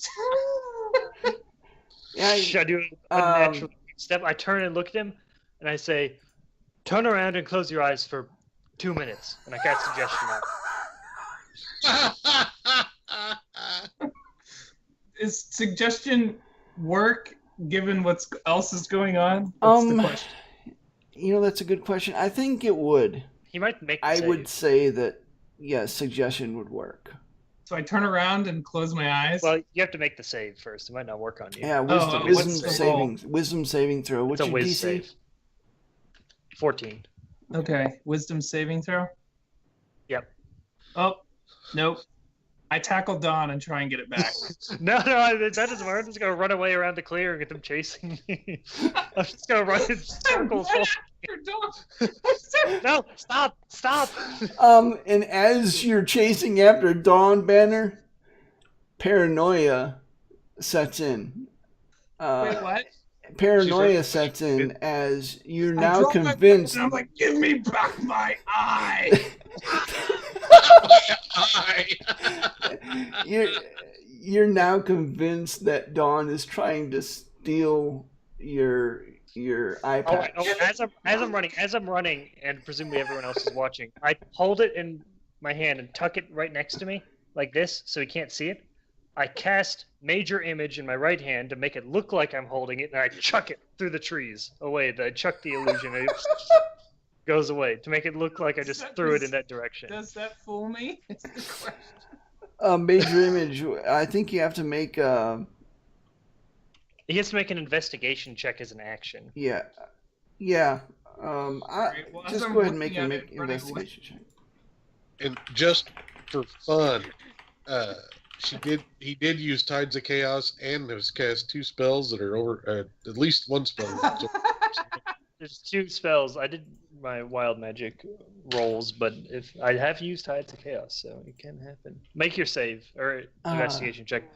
Yeah, actually, I'm going to say as you cast that spell and like chuck the illusion of this eye patch or this crystal out, a wild magic surge does happen. Oh, right. Presumably, to get a good look at it, you have to like Oh my run gosh. over and see it, right? That's Before. the night ever. So Yeah, it's floating through the air, and as it's Yeah, floating as through soon- the air. as soon as it like lands into the underbrush, I'm just gonna make it disappear. So he'll have to keep looking for it for a while. Oh, hold on. Before that, you have to roll your magic surge, right? That's true. 13. I cast confusion on myself. Do I get to save against my own spell DC? I would say yes. What save is confusion? I'm looking here. does confusion do? Attack a wisdom save. All right, I'll make a wisdom save against my own spell DC of 14. Okay. All right. I'm like, my head. Let me see what's going on. Banner makes as he starts running after this thing and is looking at it in the air and Yeah. Okay, so as Banner is Around chasing in the after it, I brush. quickly hand over the real one to Beetle and say, "Please find out what this is." He Wait, probably can will you only hand be it there over for a to minute. Beetle? That's the question. I've already tried twice. I can't find anything wrong with it, but I know there must be something weird with it because he keeps acting like this. Meanwhile, he's tearing the forest apart behind us, looking for when I threw it. I off. will, however, hide it in one of my many secret pockets because I'm a thief. So- Well, if separated from him for too long, it might do him some real Okay. harm. I just wanted to separate for a minute so you could see what's wrong with it. I didn't know if you already checked it. So this is what happens as the illusory crystal lands somewhere, and you're looking for it, but it's gone. Dawn made the illusion disappear, so you're still looking for it. In the brush, in the bushes, you still feel that paranoia. Now towards dawn, as well as for a full 4 days, by the way. And of course towards Velis for another, well, until the morning anyway. And you continue looking for it. How long do you continue looking for it? I look for 15 seconds and I realize something is wrong, I think. And I'm like, Dawn, you lost it! And I start attacking Dawn. No, it's At that it's moment, right here. like, It's right here. Right here. Hold At that on. point. Look, I just wanted I Beetle to found take a it. look at it. You can have it back. as Banner took a step towards Dawn to attack, Lycum changes out of direwolf form and casts Hold Person on Banner, and says, "Enough." You have to make a wisdom Why throw. did you lose the stone? You can either make a wisdom saving throw or choose to fail it. Oh, really? Okay. Yeah. I It's still third- do that. I I still cast it at pause third for a level. minute as I'm momentarily frozen, and I still fail. And your muscles lock up tight. You can't move. Here, give it back to him before it does something bad to him. I think We need to get that's someone else to take a already look at it. happened. Well, should ask maybe he'll go back to Beetle- normal. Beetle puts the thing back into Banner's hands while he's frozen, and she says, "We should ask what's his face about this tomorrow. Maybe he can do something." I know Agreed. You all want to take my eye. Banner, Lycum I don't chuckles even and know what changes to back say to you into right now, direwolf. but you're acting the fool. Banner, look at yourself. What would Talia think? Out of all of the items I've created, this has been the most entertaining. I gotta ask an out of character question because Noah actually struck a chord with Dawn, because actually internally Banner has been wrestling a long time with how far he's willing to go to save Talia, and staying himself has been a huge theme, at least for me internally, as his character. And I'm curious saying that, how much that reaches him at this point. I was hoping that would hit something because I Um, think it's a legitimate point. Because honestly, the only reason Banner has been doing so well lately is because when we had that whole thing where we killed the paladin who loved the Merilith Queen or whatever, kind of like cleared things up for him. So Do a wisdom check, not a save, just a check, which is D20 plus your wisdom mod. I'm Which is using zero. I'm using And if you don't have proficiency in that, do you? no, I don't Okay, have so- proficiency in anything. You don't have proficiency in anything. Well, no, Well, you not have wisdom related. you have proficiency in charisma. proficiency I know. in what? Wisdom. In what? Wisdom. Oh, well, wisdom's just an ability. Yeah, it's an ability. Right, check. but if you've Not a save. got Oh, I don't have any- if wisdom is one of your class skills, then you can add your no, proficiency I don't have that. modifier. Not an Okay. ability check. You can't. not for an unskilled check on a save. You can. Emeraldy's got Wow. a cantrip. you Anyway. could, bestow on Banner for his ability check. Do so. Okay. Wow, you rolls suck. Yeah. I'm going to give you advantage on it simply because of the nature of, how it might have struck a chord. Okay. My eyes are going Um, to flash. I'm going to use Ben Luck to increase it by a D4 as well, in addition with Emeraldy's guidance. That's another 2. Okay. Emeraldy, roll Um, your D4. We're buffing all of his weak-ass wisdom. Okay. Oh, yeah. Okay. So that's good. So It's better. this is It's what double happens, digits. Banner. As Dawn says that, it does strike a chord deep within you. You realize how you've been acting. You realize that this is not right. Something is not right. You can't help the way you feel. It's like this bubbling, will to feel this way. But you realize that this is not you. This is not. Talia would not be proud of you right now. Cannot go to the Feywild like this, and I throw the stone down and I smash it with my glaive. Okay, I did not expect that. Go ahead and make. All right, go ahead and make Also, an at this attack point, roll. at Dawn it. is panting, both from the run and the fact that she has used all her sorcery Oh points, all her hit snap! That's a dice. good roll. Finally. Okay, make a strength save. As your glaive smashes into the lens, it cracks and then explodes forcefully as you nearly are thrown off of your feet.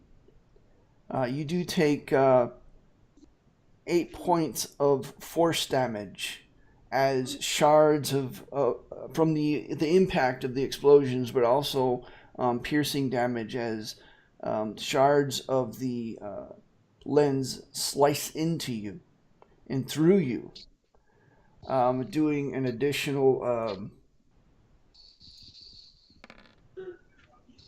8 points of piercing damage. The explosion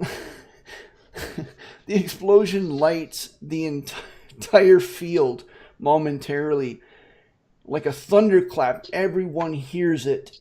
The grass around the lens is actually flattened for just the barest of seconds. And then the forest is still once more. I'll rush over to him. Um, Are you all right? and now that you've done this, you do feel the additional effect of a personal flaw that it imposed on you fading away. It was So- like a natural property of the gem itself, and you're muted, curse? Beetle. Oh, so now I Curse. understand what the personal flaw of it was, is what you're saying. Yeah, you And it's realize going away. it was the gem. Oh, okay. You realize it understand. was a property of the material itself, I thought you were not talking an about arcane Banner item. himself having a personal flaw. Okay, I apologize. Nope. It's my understanding that Identify would pick up a curse. Not Not- even curses. Not if arcane only. arcane only. It does not affect inherent properties of a material. Oh, the inherent type of crystal Oh. causes that? Ugh.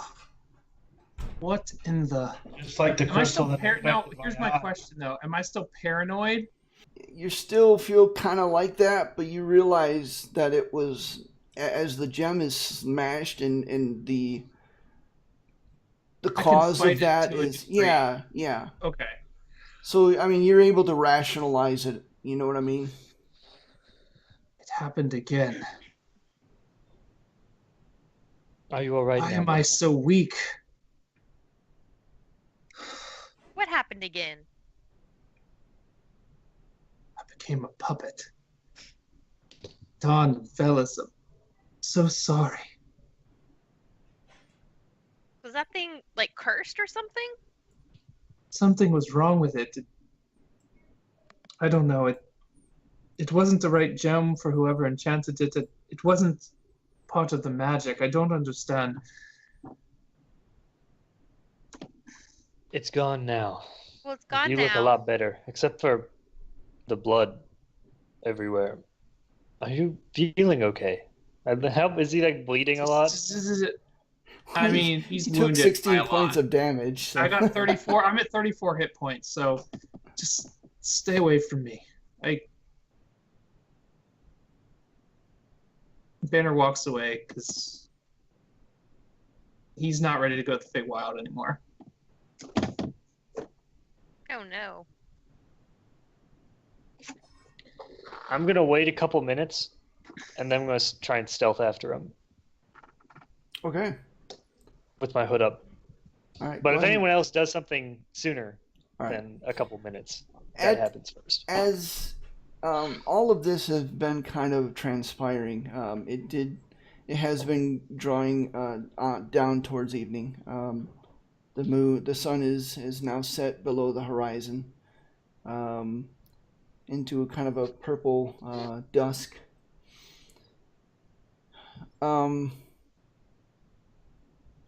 Go ahead and make your stealth check. Is there anything anybody else wants to do?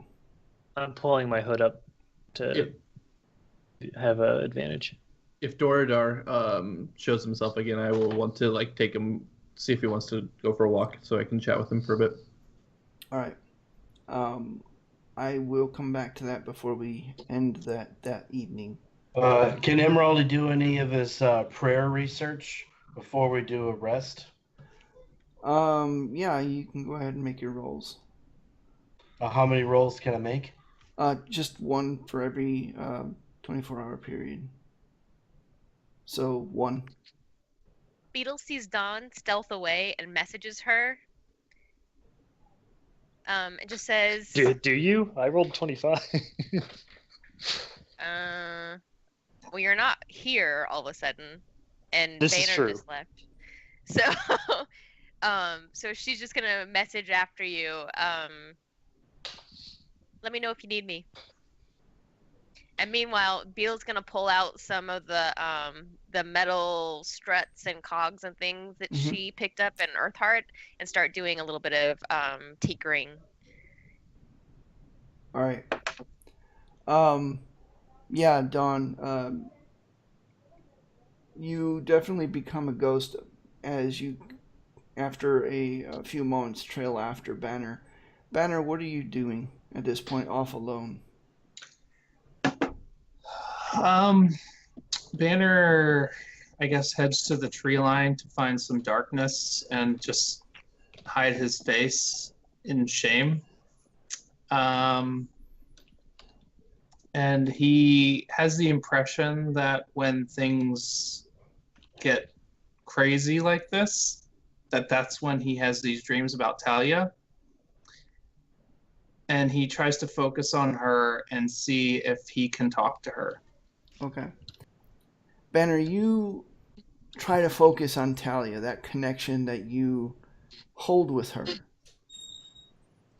And that connection seems very tenuous. More tenuous than you've ever remembered it being in times past. Weak. You don't get the same sensations as you were when you had your dreams. You do see, or you do feel a general sense of urgency, a sense of impatience, a sense of waiting, as if urging you on.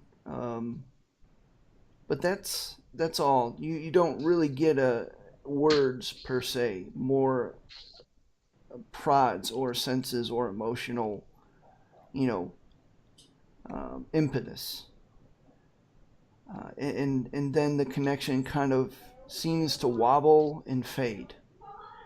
And with it, you actually feel some of your powers seem weaker for just a moment, but then they slowly return. Do I feel out of character? I only ask this because it's not clear, but do I feel like this is because of what Banner's going through, does Banner, I'm not asking whether he assumes this, but does it feel like this is a product of what just happened, or of the fact that she's weak? No, and getting weaker. You get the feeling that it's from her. She's weak. She's okay. And you recall clearly the your last dream. Right. She says to come rescue her. Right. To come find her. Okay. On the tail end of that, Dawn, you do happen upon Banner. He seems to I be... stay shadowed behind a tree. What is he doing? Banner, what are you doing? I mean, I'm sitting there concentrating. So, I mean, I think I'm just sitting with my head between my knees. All right. I'll wait a few minutes. Okay. Does anything change?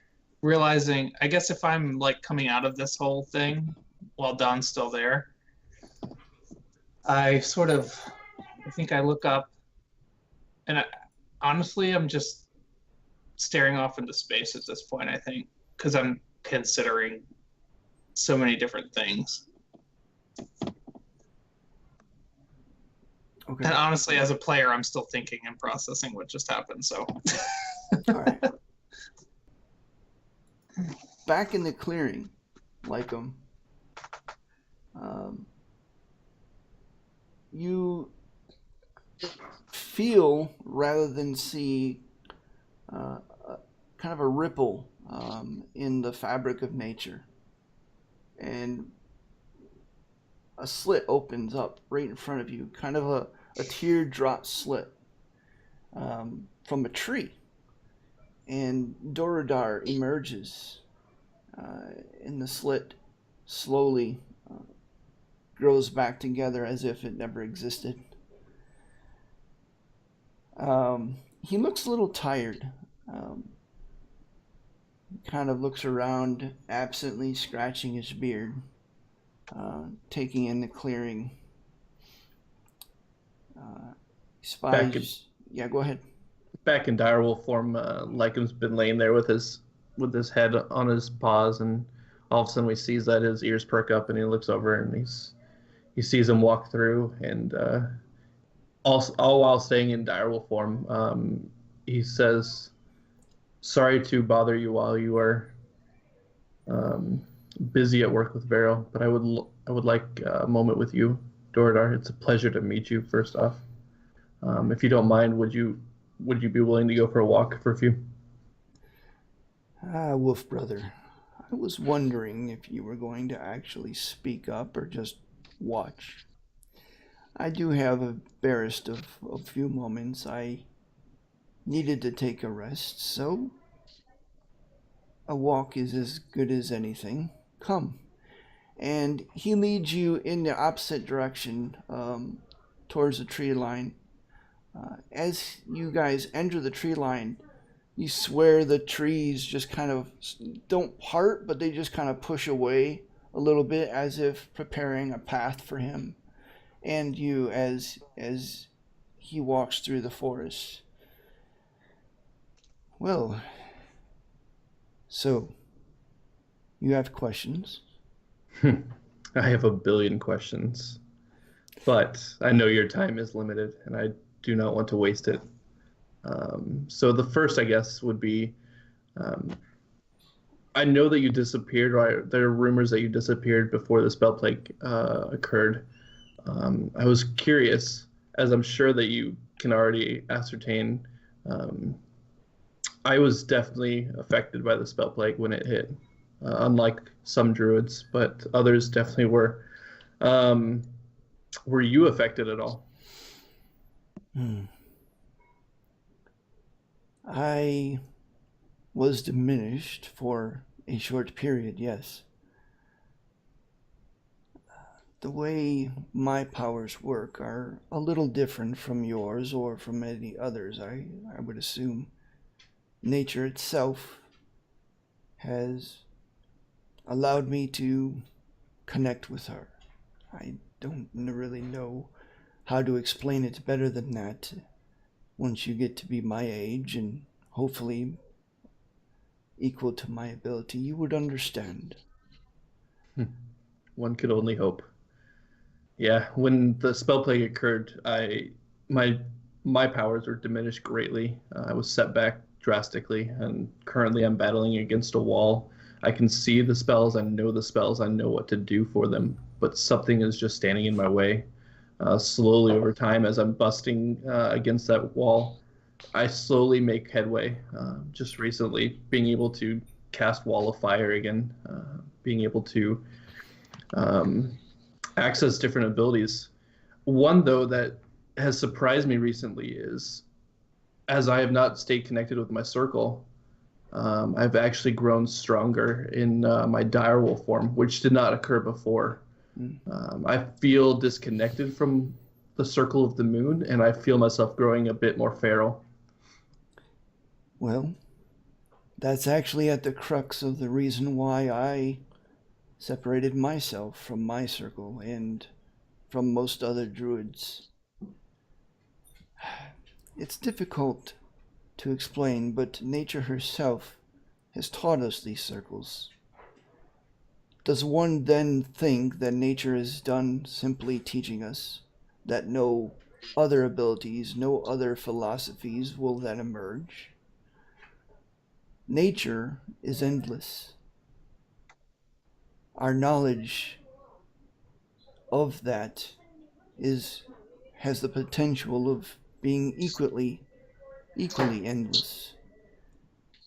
I sought a new way, a different way, and those that were with me in my so-called circle thought it sacrilege, thought it wrong, thought it improper, and so I merely left.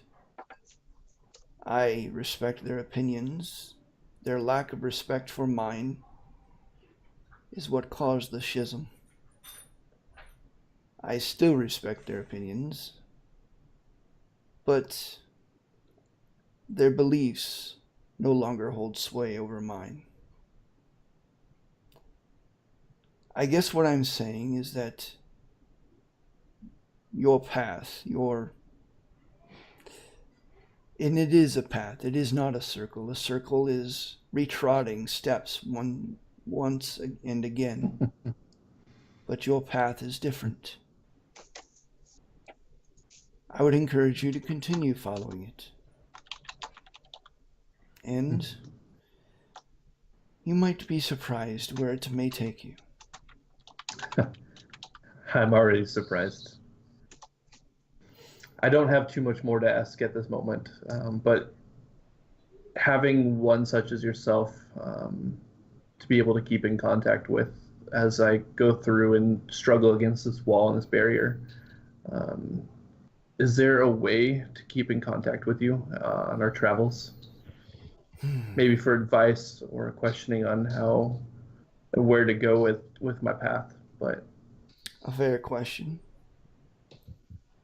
Your wisdom is infinitely greater than anything that I've come across before. you must understand, I do not lend my aid nor my advice freely or often, simply because I am not infallible. And in fact, I am frequently as wrong as anyone else. However, I will say this. You have the ability to commune with nature. Yes. Within that ability, he pauses for a moment and he stops walking. He turns towards you and he just lays a hand on your head. And you feel this wave of energy go through you. And you feel a small barrier within your mind decay and then crumble. And almost like the feeling of leaves falling to the ground in autumn. And he says, yes, that I think will do it. When you commune with nature, you may also, upon occasion, commune with me. However, I will say this. I tend my forests. I tend my flocks. I am often busy, so do not be overly offended if I do not immediately respond or deign to respond. There are creatures in the depths of this forest and other forests that have not yet seen the world, or the world has not seen them, and I constantly strive to maintain that secrecy simply because the world is not ready, and they have no place in those dark places of the earth yet.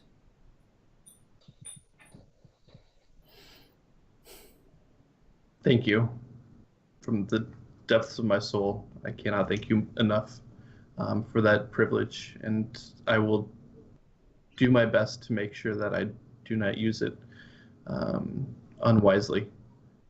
I did realize, though, as you were talking about creatures just under your care, while in the Yearwood, is there anything that you would like me to do to help out? I know that it seems to be damned in some ways, but while I'm there, is there anything that I can do to help aid your progress? There is a power deep within the Yearwood. Honestly, I do not know its origin or its how it became to be. I don't even know the source of it. I don't know what it is. But it is a corrupting power. Something that I have not been able to see. Yearwood is, unfortunately, a loss. So much so that I am afraid the Star Elves will be weeping for some time to come when they come once again to the Yearwood to find it either to be their demise or to be gone. Make no mistake, it must be eradicated for the good of the world. Spell plague brought many horrible things upon us at the behest of the gods, and it wasn't even particularly something that they could prevent. They did prevent much of what happened, which is a scary thought, considering what has happened. But if this source, this power, were to be eliminated, removed, or extinguished in some way, then I can begin the process of tending to the Yearwood myself. This power is, in every way, the antithesis of what I am, and so I am incapable of coming too close to it. You, as young as you are not subject to these barriers. You have a chance where I most likely will fail. Take that what you will. You see, power is not everything. Understood. But do have a care. While magic does work there as far as I can tell, the blue fire is fickle. It appears and disappears. There's no pattern to it. And to touch the blue fire, well, it is very dangerous. Those who have been exposed to it too often and too much, as you know, have met their demise quite quickly. Well, he kind of looks around. You both have walked about maybe a quarter of a mile back into the woods. And he says, I'm sure you can find your way back. However, I must return to my tending of Veril. The work has barely begun. I can find my way back, and thank you. Thank you very much. Farewell, Lycum. Farewell, Dorda. He turns around and just simply walks into a tree. And instead of bumping up against it, he just kind of sinks into it and is gone. Going back to Dawn and Banner. I was going to say how much time has passed at this point. Just a couple minutes is all I was going to wait. Oh, okay. After I see him kind of lost in thought or whatever it is he's doing, with no immediate inclination that's going to change, I'm just going to, in full view of him, just take off my hood and just kind of resolve into vision, I guess. Ta-da! Somewhere in front, like leaning up against a tree. Okay. No, Banner, you arms see, just crossed. You see not saying Dawn anything there, quite yet. just kind of leaning. Banner Now, looks at Dawn. Oh, were you going to talk? Before I say anything, which I realize is a strange thing to say as I'm already speaking, but never mind that. I would like to ask you a favor, and that favor is to not say anything until I'm done. So, thank you. And then I continue without waiting for him to acknowledge it anyway. Banner, her expression grows serious. I think I understand at least a little bit of how you're feeling. Maybe not entirely, but I think you'll find that I have a little bit of experience in these matters. But you don't need to feel ashamed. I know what it's like to have something in your head. I know what it's like to have something affecting your thoughts. It's a crazy world. It can happen to anyone. The important thing, I stick my finger out at him, is that you fought it and that you overcame it. You all have helped me when I've needed it. Well, we all will help you when you need it. That's part of what being on a team means. A lot of crazy shit happens in this world, and to us, we're all going through that. I know I am. I've seen you do it too. And I don't pretend to understand. I don't pretend to like all of it either, but that doesn't change it. That's why being on a team is so important. Now, Talia needs you, and you're going to save her. And with my help, of course. Come on. If you need some more time, you can take it, but let's get back to the others soon. But if you need something, you can talk to me. I know I don't seem very approachable all the time, but we're a team. Banner looks at Dawn. He kind of laughs. He's like, you know what, Dawn? I was thinking the same thing. I was this close to breaking, and then I realized something. This is what Talia meant. This is what it was all about. she showed me a new strength. The strength of belonging to someone who belonged to you as well. And when you said her name, I smashed that thing, Exactly. and it was over. And that just goes to show that she is your strength. And that's why it's so important that you have to protect it. And it worked, and you're right. And you know what? All of you too. The last 2 months or whatever it's been. I don't know what exactly you need, but thank you for saying her name. And whatever you need. And if I can be your strength at all, I will be it.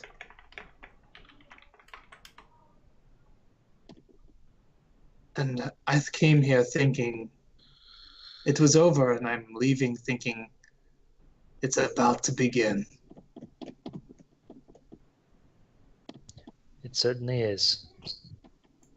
All I ask of you, Banner, is once this is all done, if you'll come with me to Cormanthor, to the ancient ruins and the Mithranor. I have a feeling I'll need all the help I can get when I search for answers. You've got it.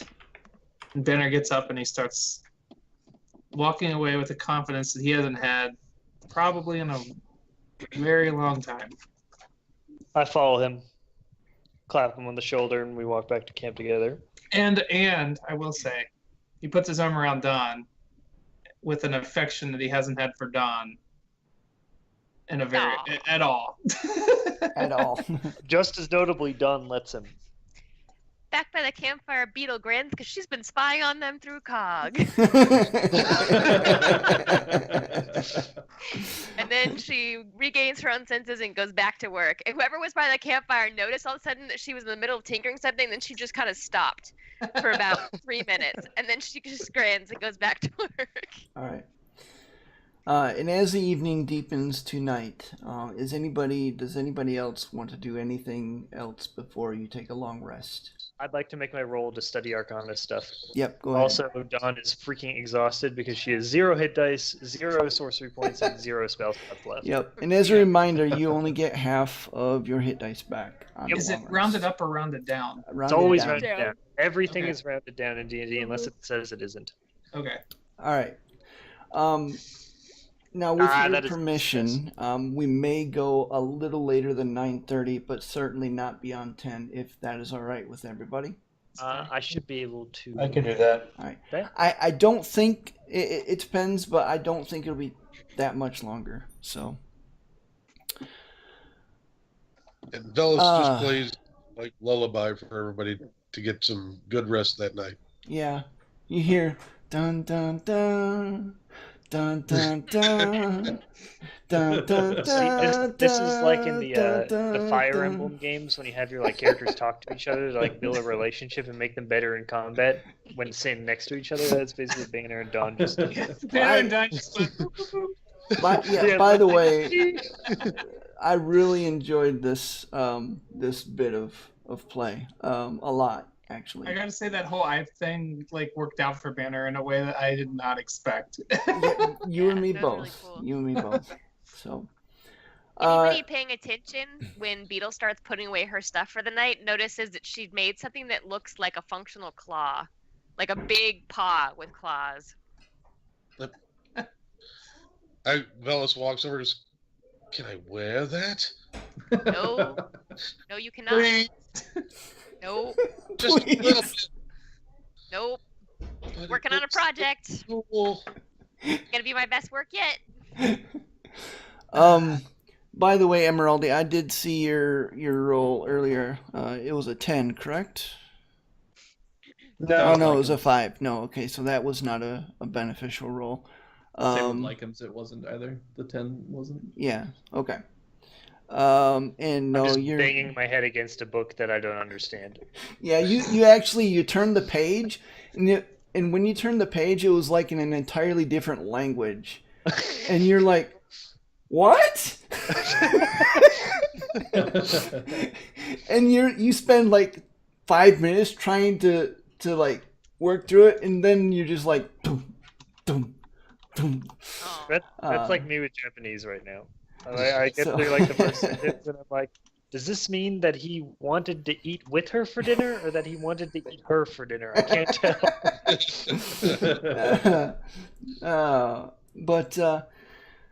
But after that, you all spend a fitful and very peaceful evening. As you guys bed down for the night, you see fireflies kind of lighting in the across Are the they meadow. the yellow, red, or green variety? All of the above.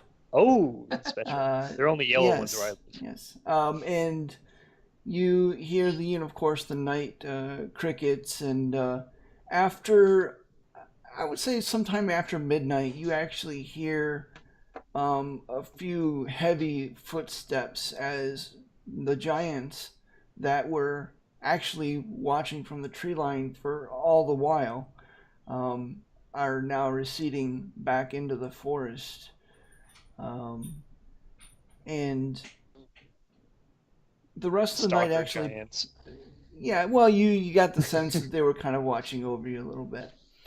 And the rest of the evening goes very peacefully. Matter of fact, it's probably the most peaceful evening that you all have had in a very long time. Perhaps, especially for Emeraldi and Velis, especially, probably the most peaceful evening you had since the night you slept in Mithril Hall, and then the next morning was so rudely awakened to a siege. Actually, Dawn was there too. The most peaceful night since then. And you all the next morning wake up to the soft dew on the ground and a beautiful sunrise as it comes up over the eastern tree line.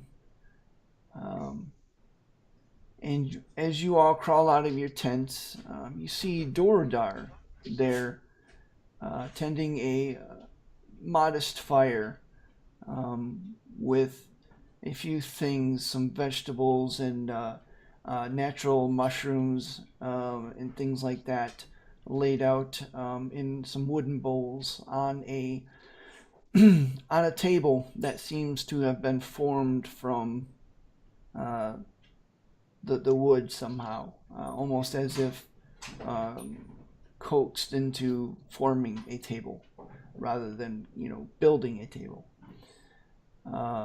He looks up as the first of you exit the tent, and which at this time was, I'm going to assume, either Dawn or Lycos, since they're doing the whole elf thing. Nods Doing your way. the whole and- elf thing. Yeah. The 4 hours of meditation thing. Nods towards you both, and he says, well, I figure a decent breakfast was in order. Come. And he waves you all as you all separately emerge from your tents to the table and to pick up some various fruits and vegetables and mushrooms and stuff. And he just seems to be kind of waiting. He doesn't necessarily eat. And as you guys are eating, he says, well, I am prepared to take you whenever you all are ready. Whenever they're up. Is it just They like don't have- McDonald's? Are we They all? don't Are have- we all getting up now? They Yeah, don't yeah. have I mean, certain you advantages. all over the course of 30 minutes, eventually all wake up. Hearing Okay. movement of the camp and stuff like that. You just naturally All all kind of gather back together. So Beetle sits down and helps herself to some of this food, and like with kind of like a mouthful of mushrooms, she's like, "By the way, what are the odds of the fact that the spell plague and the blue fire is active in the Yearwood? What are the chances that it might mess with the portal that we plan to travel through in the next day or so?" Hmm. Talia would have mentioned that. A fair question. I do know that the blue fire did not corrupt those things. The blue fire actually used portals and teleportation circles and the like to spread and propagate itself across the land. That is why the spell plague was as bad as it ended up being. That sounds very concerning. That's wildly Actually. creepy. Yeah. Well, the blue like a fire magical actually disease. originated far to the south. A place that I'm not familiar with, but far to the south beyond the North Wall Mountains. Nothing and no one has come from the south of late, and as far as I know, nothing lives in the south anymore. Beyond those mountains. Whatever gap and pass there was, the Talath Pass, I believe it was, crumbled and fell to ruin. But it was too late, unfortunately. The blue fire propagated itself through portals, through teleportation circles. That's why the land changed. It was everything that I could do to keep certain forests together. But I digress. I do have a question about the portal as well, actually. How will we find it once we're in the Yorkwood? It presumably is a rather large place. It is. I can tell you that it lies towards the center of the wood. So go to where the trees are biggest. Yes. Well, one thing you must understand about any portal or planes or how planes work in general, not that I'm any authority, mind you, but some common knowledge. And that is this. There are places in the world that most identify or are closest to that of another plane. It's those areas that the fabric of reality is thinnest. And so, in Yearwood, the place that was once closest in nature to the Feywild, is likely to be the place that the portal can be found. There are other places in the world that have natural tears that transition unwitting travelers to those other realms. That is usually the exception and not the rule. But there have been tales of people being transported unwillingly and unwittingly to places like the Shadowfell and other less or more desirable places. So, I know that may not be the answer you quite sought. However, that is the answer that I have. That's good enough for me. Banner, Beetle nods, and then she covers her hand and coughs, and she uses message to Dawn. This guy talks a lot. I would like I to roll say my eyes.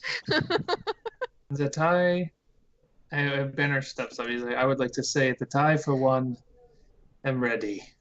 And he looks at Dawn. And I nods. am Dawn, and I stand up. He said he's ready. And No one laughs. Somewhere you hear a but I use minor illusion to make the sound. I Crickets. still like you more than I did yesterday. Yeah. Even I just after that joke, say- that's true friendship. That. Thank you for coming with me. And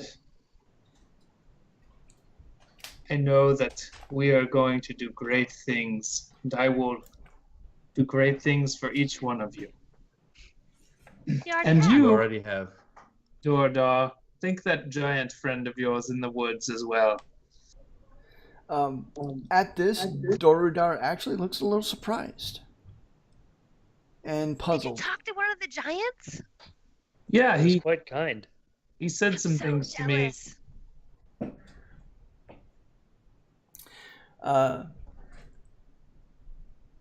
Doradar says nothing because, he doesn't want to be too talkative. No, just kidding. With a last glance around, he says, well, are you ready then? Quite. Yep. I I get up He and is. finish packing my stuff. The point of banner. Before we go, you should know that Veril stirs in her sleep now. That is good. It means that she is near to coming back to herself. Good. When you return, hopefully to the same portal that you left, I hope to restore her to you. And again, if you do not, well, I will do my best to work with Veril in addressing our current brace of concerns. We'll do our best to make it back in one piece. That is preferable. Indeed, it is. Well then, he walks up to this large oak that's easily 30 to 40 feet in diameter. And it's a towering oak. He lays a hand on it, and in the trunk, it actually just kind of a slit opens up about 7 feet in height. And he, as he's holding his hand on the trunk, he looks to you all and he goes, "Please, go. I will follow." Lycum's the first one through. All right. Beetle's the second one through. She's super excited. All right. Tenants say they really like trees, and Benner walks through. All right. I'll go last. Okay. So, everyone having gone through, Doradar steps in as well. You actually feel like you're in some kind of quickly moving tunnel as you see bark on every side, and you feel like you're just flying through very fast, almost like a giant slide, as it kind of seems to careen from one side to the other, and going much faster than any horse had ever gone. Matter of fact, faster than any of you had ever gone before. And it takes a scant few moments before you are actually find yourself flying through the air as the trunk of another tree spits you out to land softly on the forest floor elsewhere in a heap. All of you,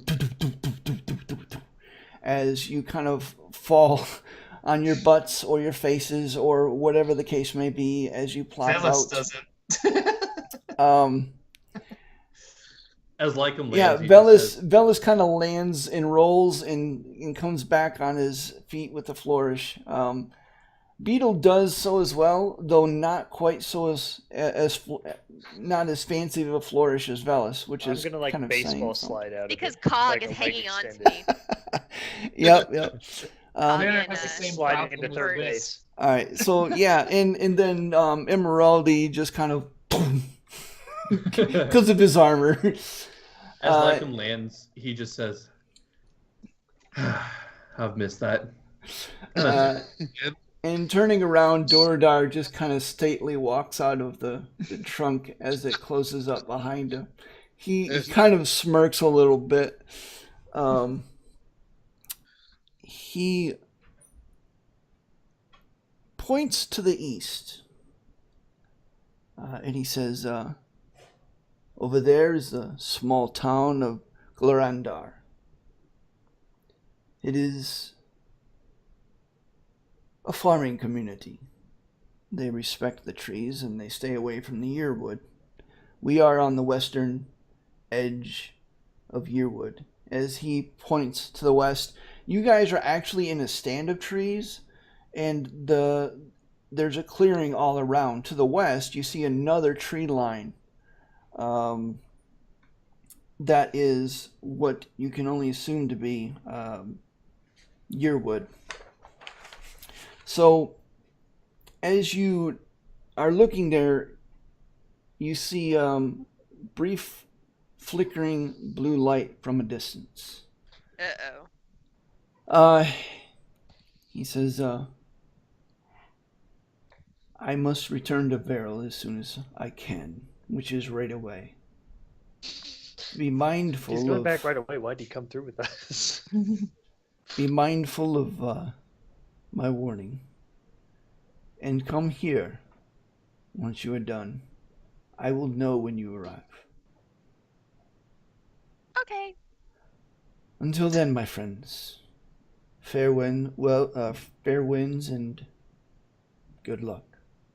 As he turns to leave, I say to him what I said with my old druid friend that I had back in Mistledon, the village I grew up with. A traditional greeting that we had. Who knows if it holds true in other parts. But as he leaves, I say in Sylvan, may the forest guide your path. And give the traditional hand gesture that Talion taught me. He nods and smiles, and yours as well, little sister. And he walks into the trunk of the tree and is gone. So immediately after he leaves, I'm like, guys, you know what this means? We're totally friends with an archdruid. That's really cool. We already are friends with an archdruid. He's just got, you know. Well, he is very Issues. arch. I'm talking about Lycum. I know. He's arch. I love you, Lycum. I think I love you too. Okay, so out of character, what does Beetle know about Blue Fire? Make a history check. Can I ask- Not Can I- Arcana? Not Arcana. Basically, what you guys collectively know, Beetle, Banner, and Lycum, is And that not Don. yeah, Velis, you failed. No, Yeah. you know nothing. Okay, his one is better. Matter than of my fact, second. because you rolled so bad, you actually forgot a few things in history. No, just kidding. Well, you would know that anybody during the spell plague itself, anybody that was touched with blue fire actually went mad, or was incinerated and died, and was just poof, they were gone. Nobody really knows if they were killed or if they died or if they were just simply translocated to somewhere else or someplace else or some time else. No one really knows what actually happened to those individuals touched with blue fire during the spell plague. Now, after the spell plague, there are various remnant effects of the spell plague, one of which is, to a lesser degree, blue fire. Now, this blue fire does tend to, hurt if touched. Some people have, of the arcane persuasion, have actually suffered certain maladies of the mind from prolonged exposure to it. That is essentially what you guys know. You don't know, out of character and mechanically speaking, you guys probably wouldn't know what that looks like. But We do know it's bad. It's yes. bad, It's but less bad. blue fire bad. Red fire, somewhat bad. Do we need to go to town, or are we? I'd say we get going. Yeah, I say we get going, but it's nice to know there's a town here if we stumble out bleeding to death after this adventure. That is very true. There's also a town in the Feywild, but who knows where the heck we're going to end up. All right. Fingers crossed. It's all part of the fun. So At heading least we into the might see some Yearwood then. fairies. I think we're heading towards the Yearwood, not touching the blue fire. All right. Well, that concludes this episode of our Forgotten Realms D&D campaign. If you have enjoyed these or other episodes, please remember to subscribe to this channel, especially if you want to see more of these videos. Hit the like button, and you can also watch live on Twitch TV And the link to that channel is down below in the description if you'd like to see our schedule. Until next time, I hope you have a great day.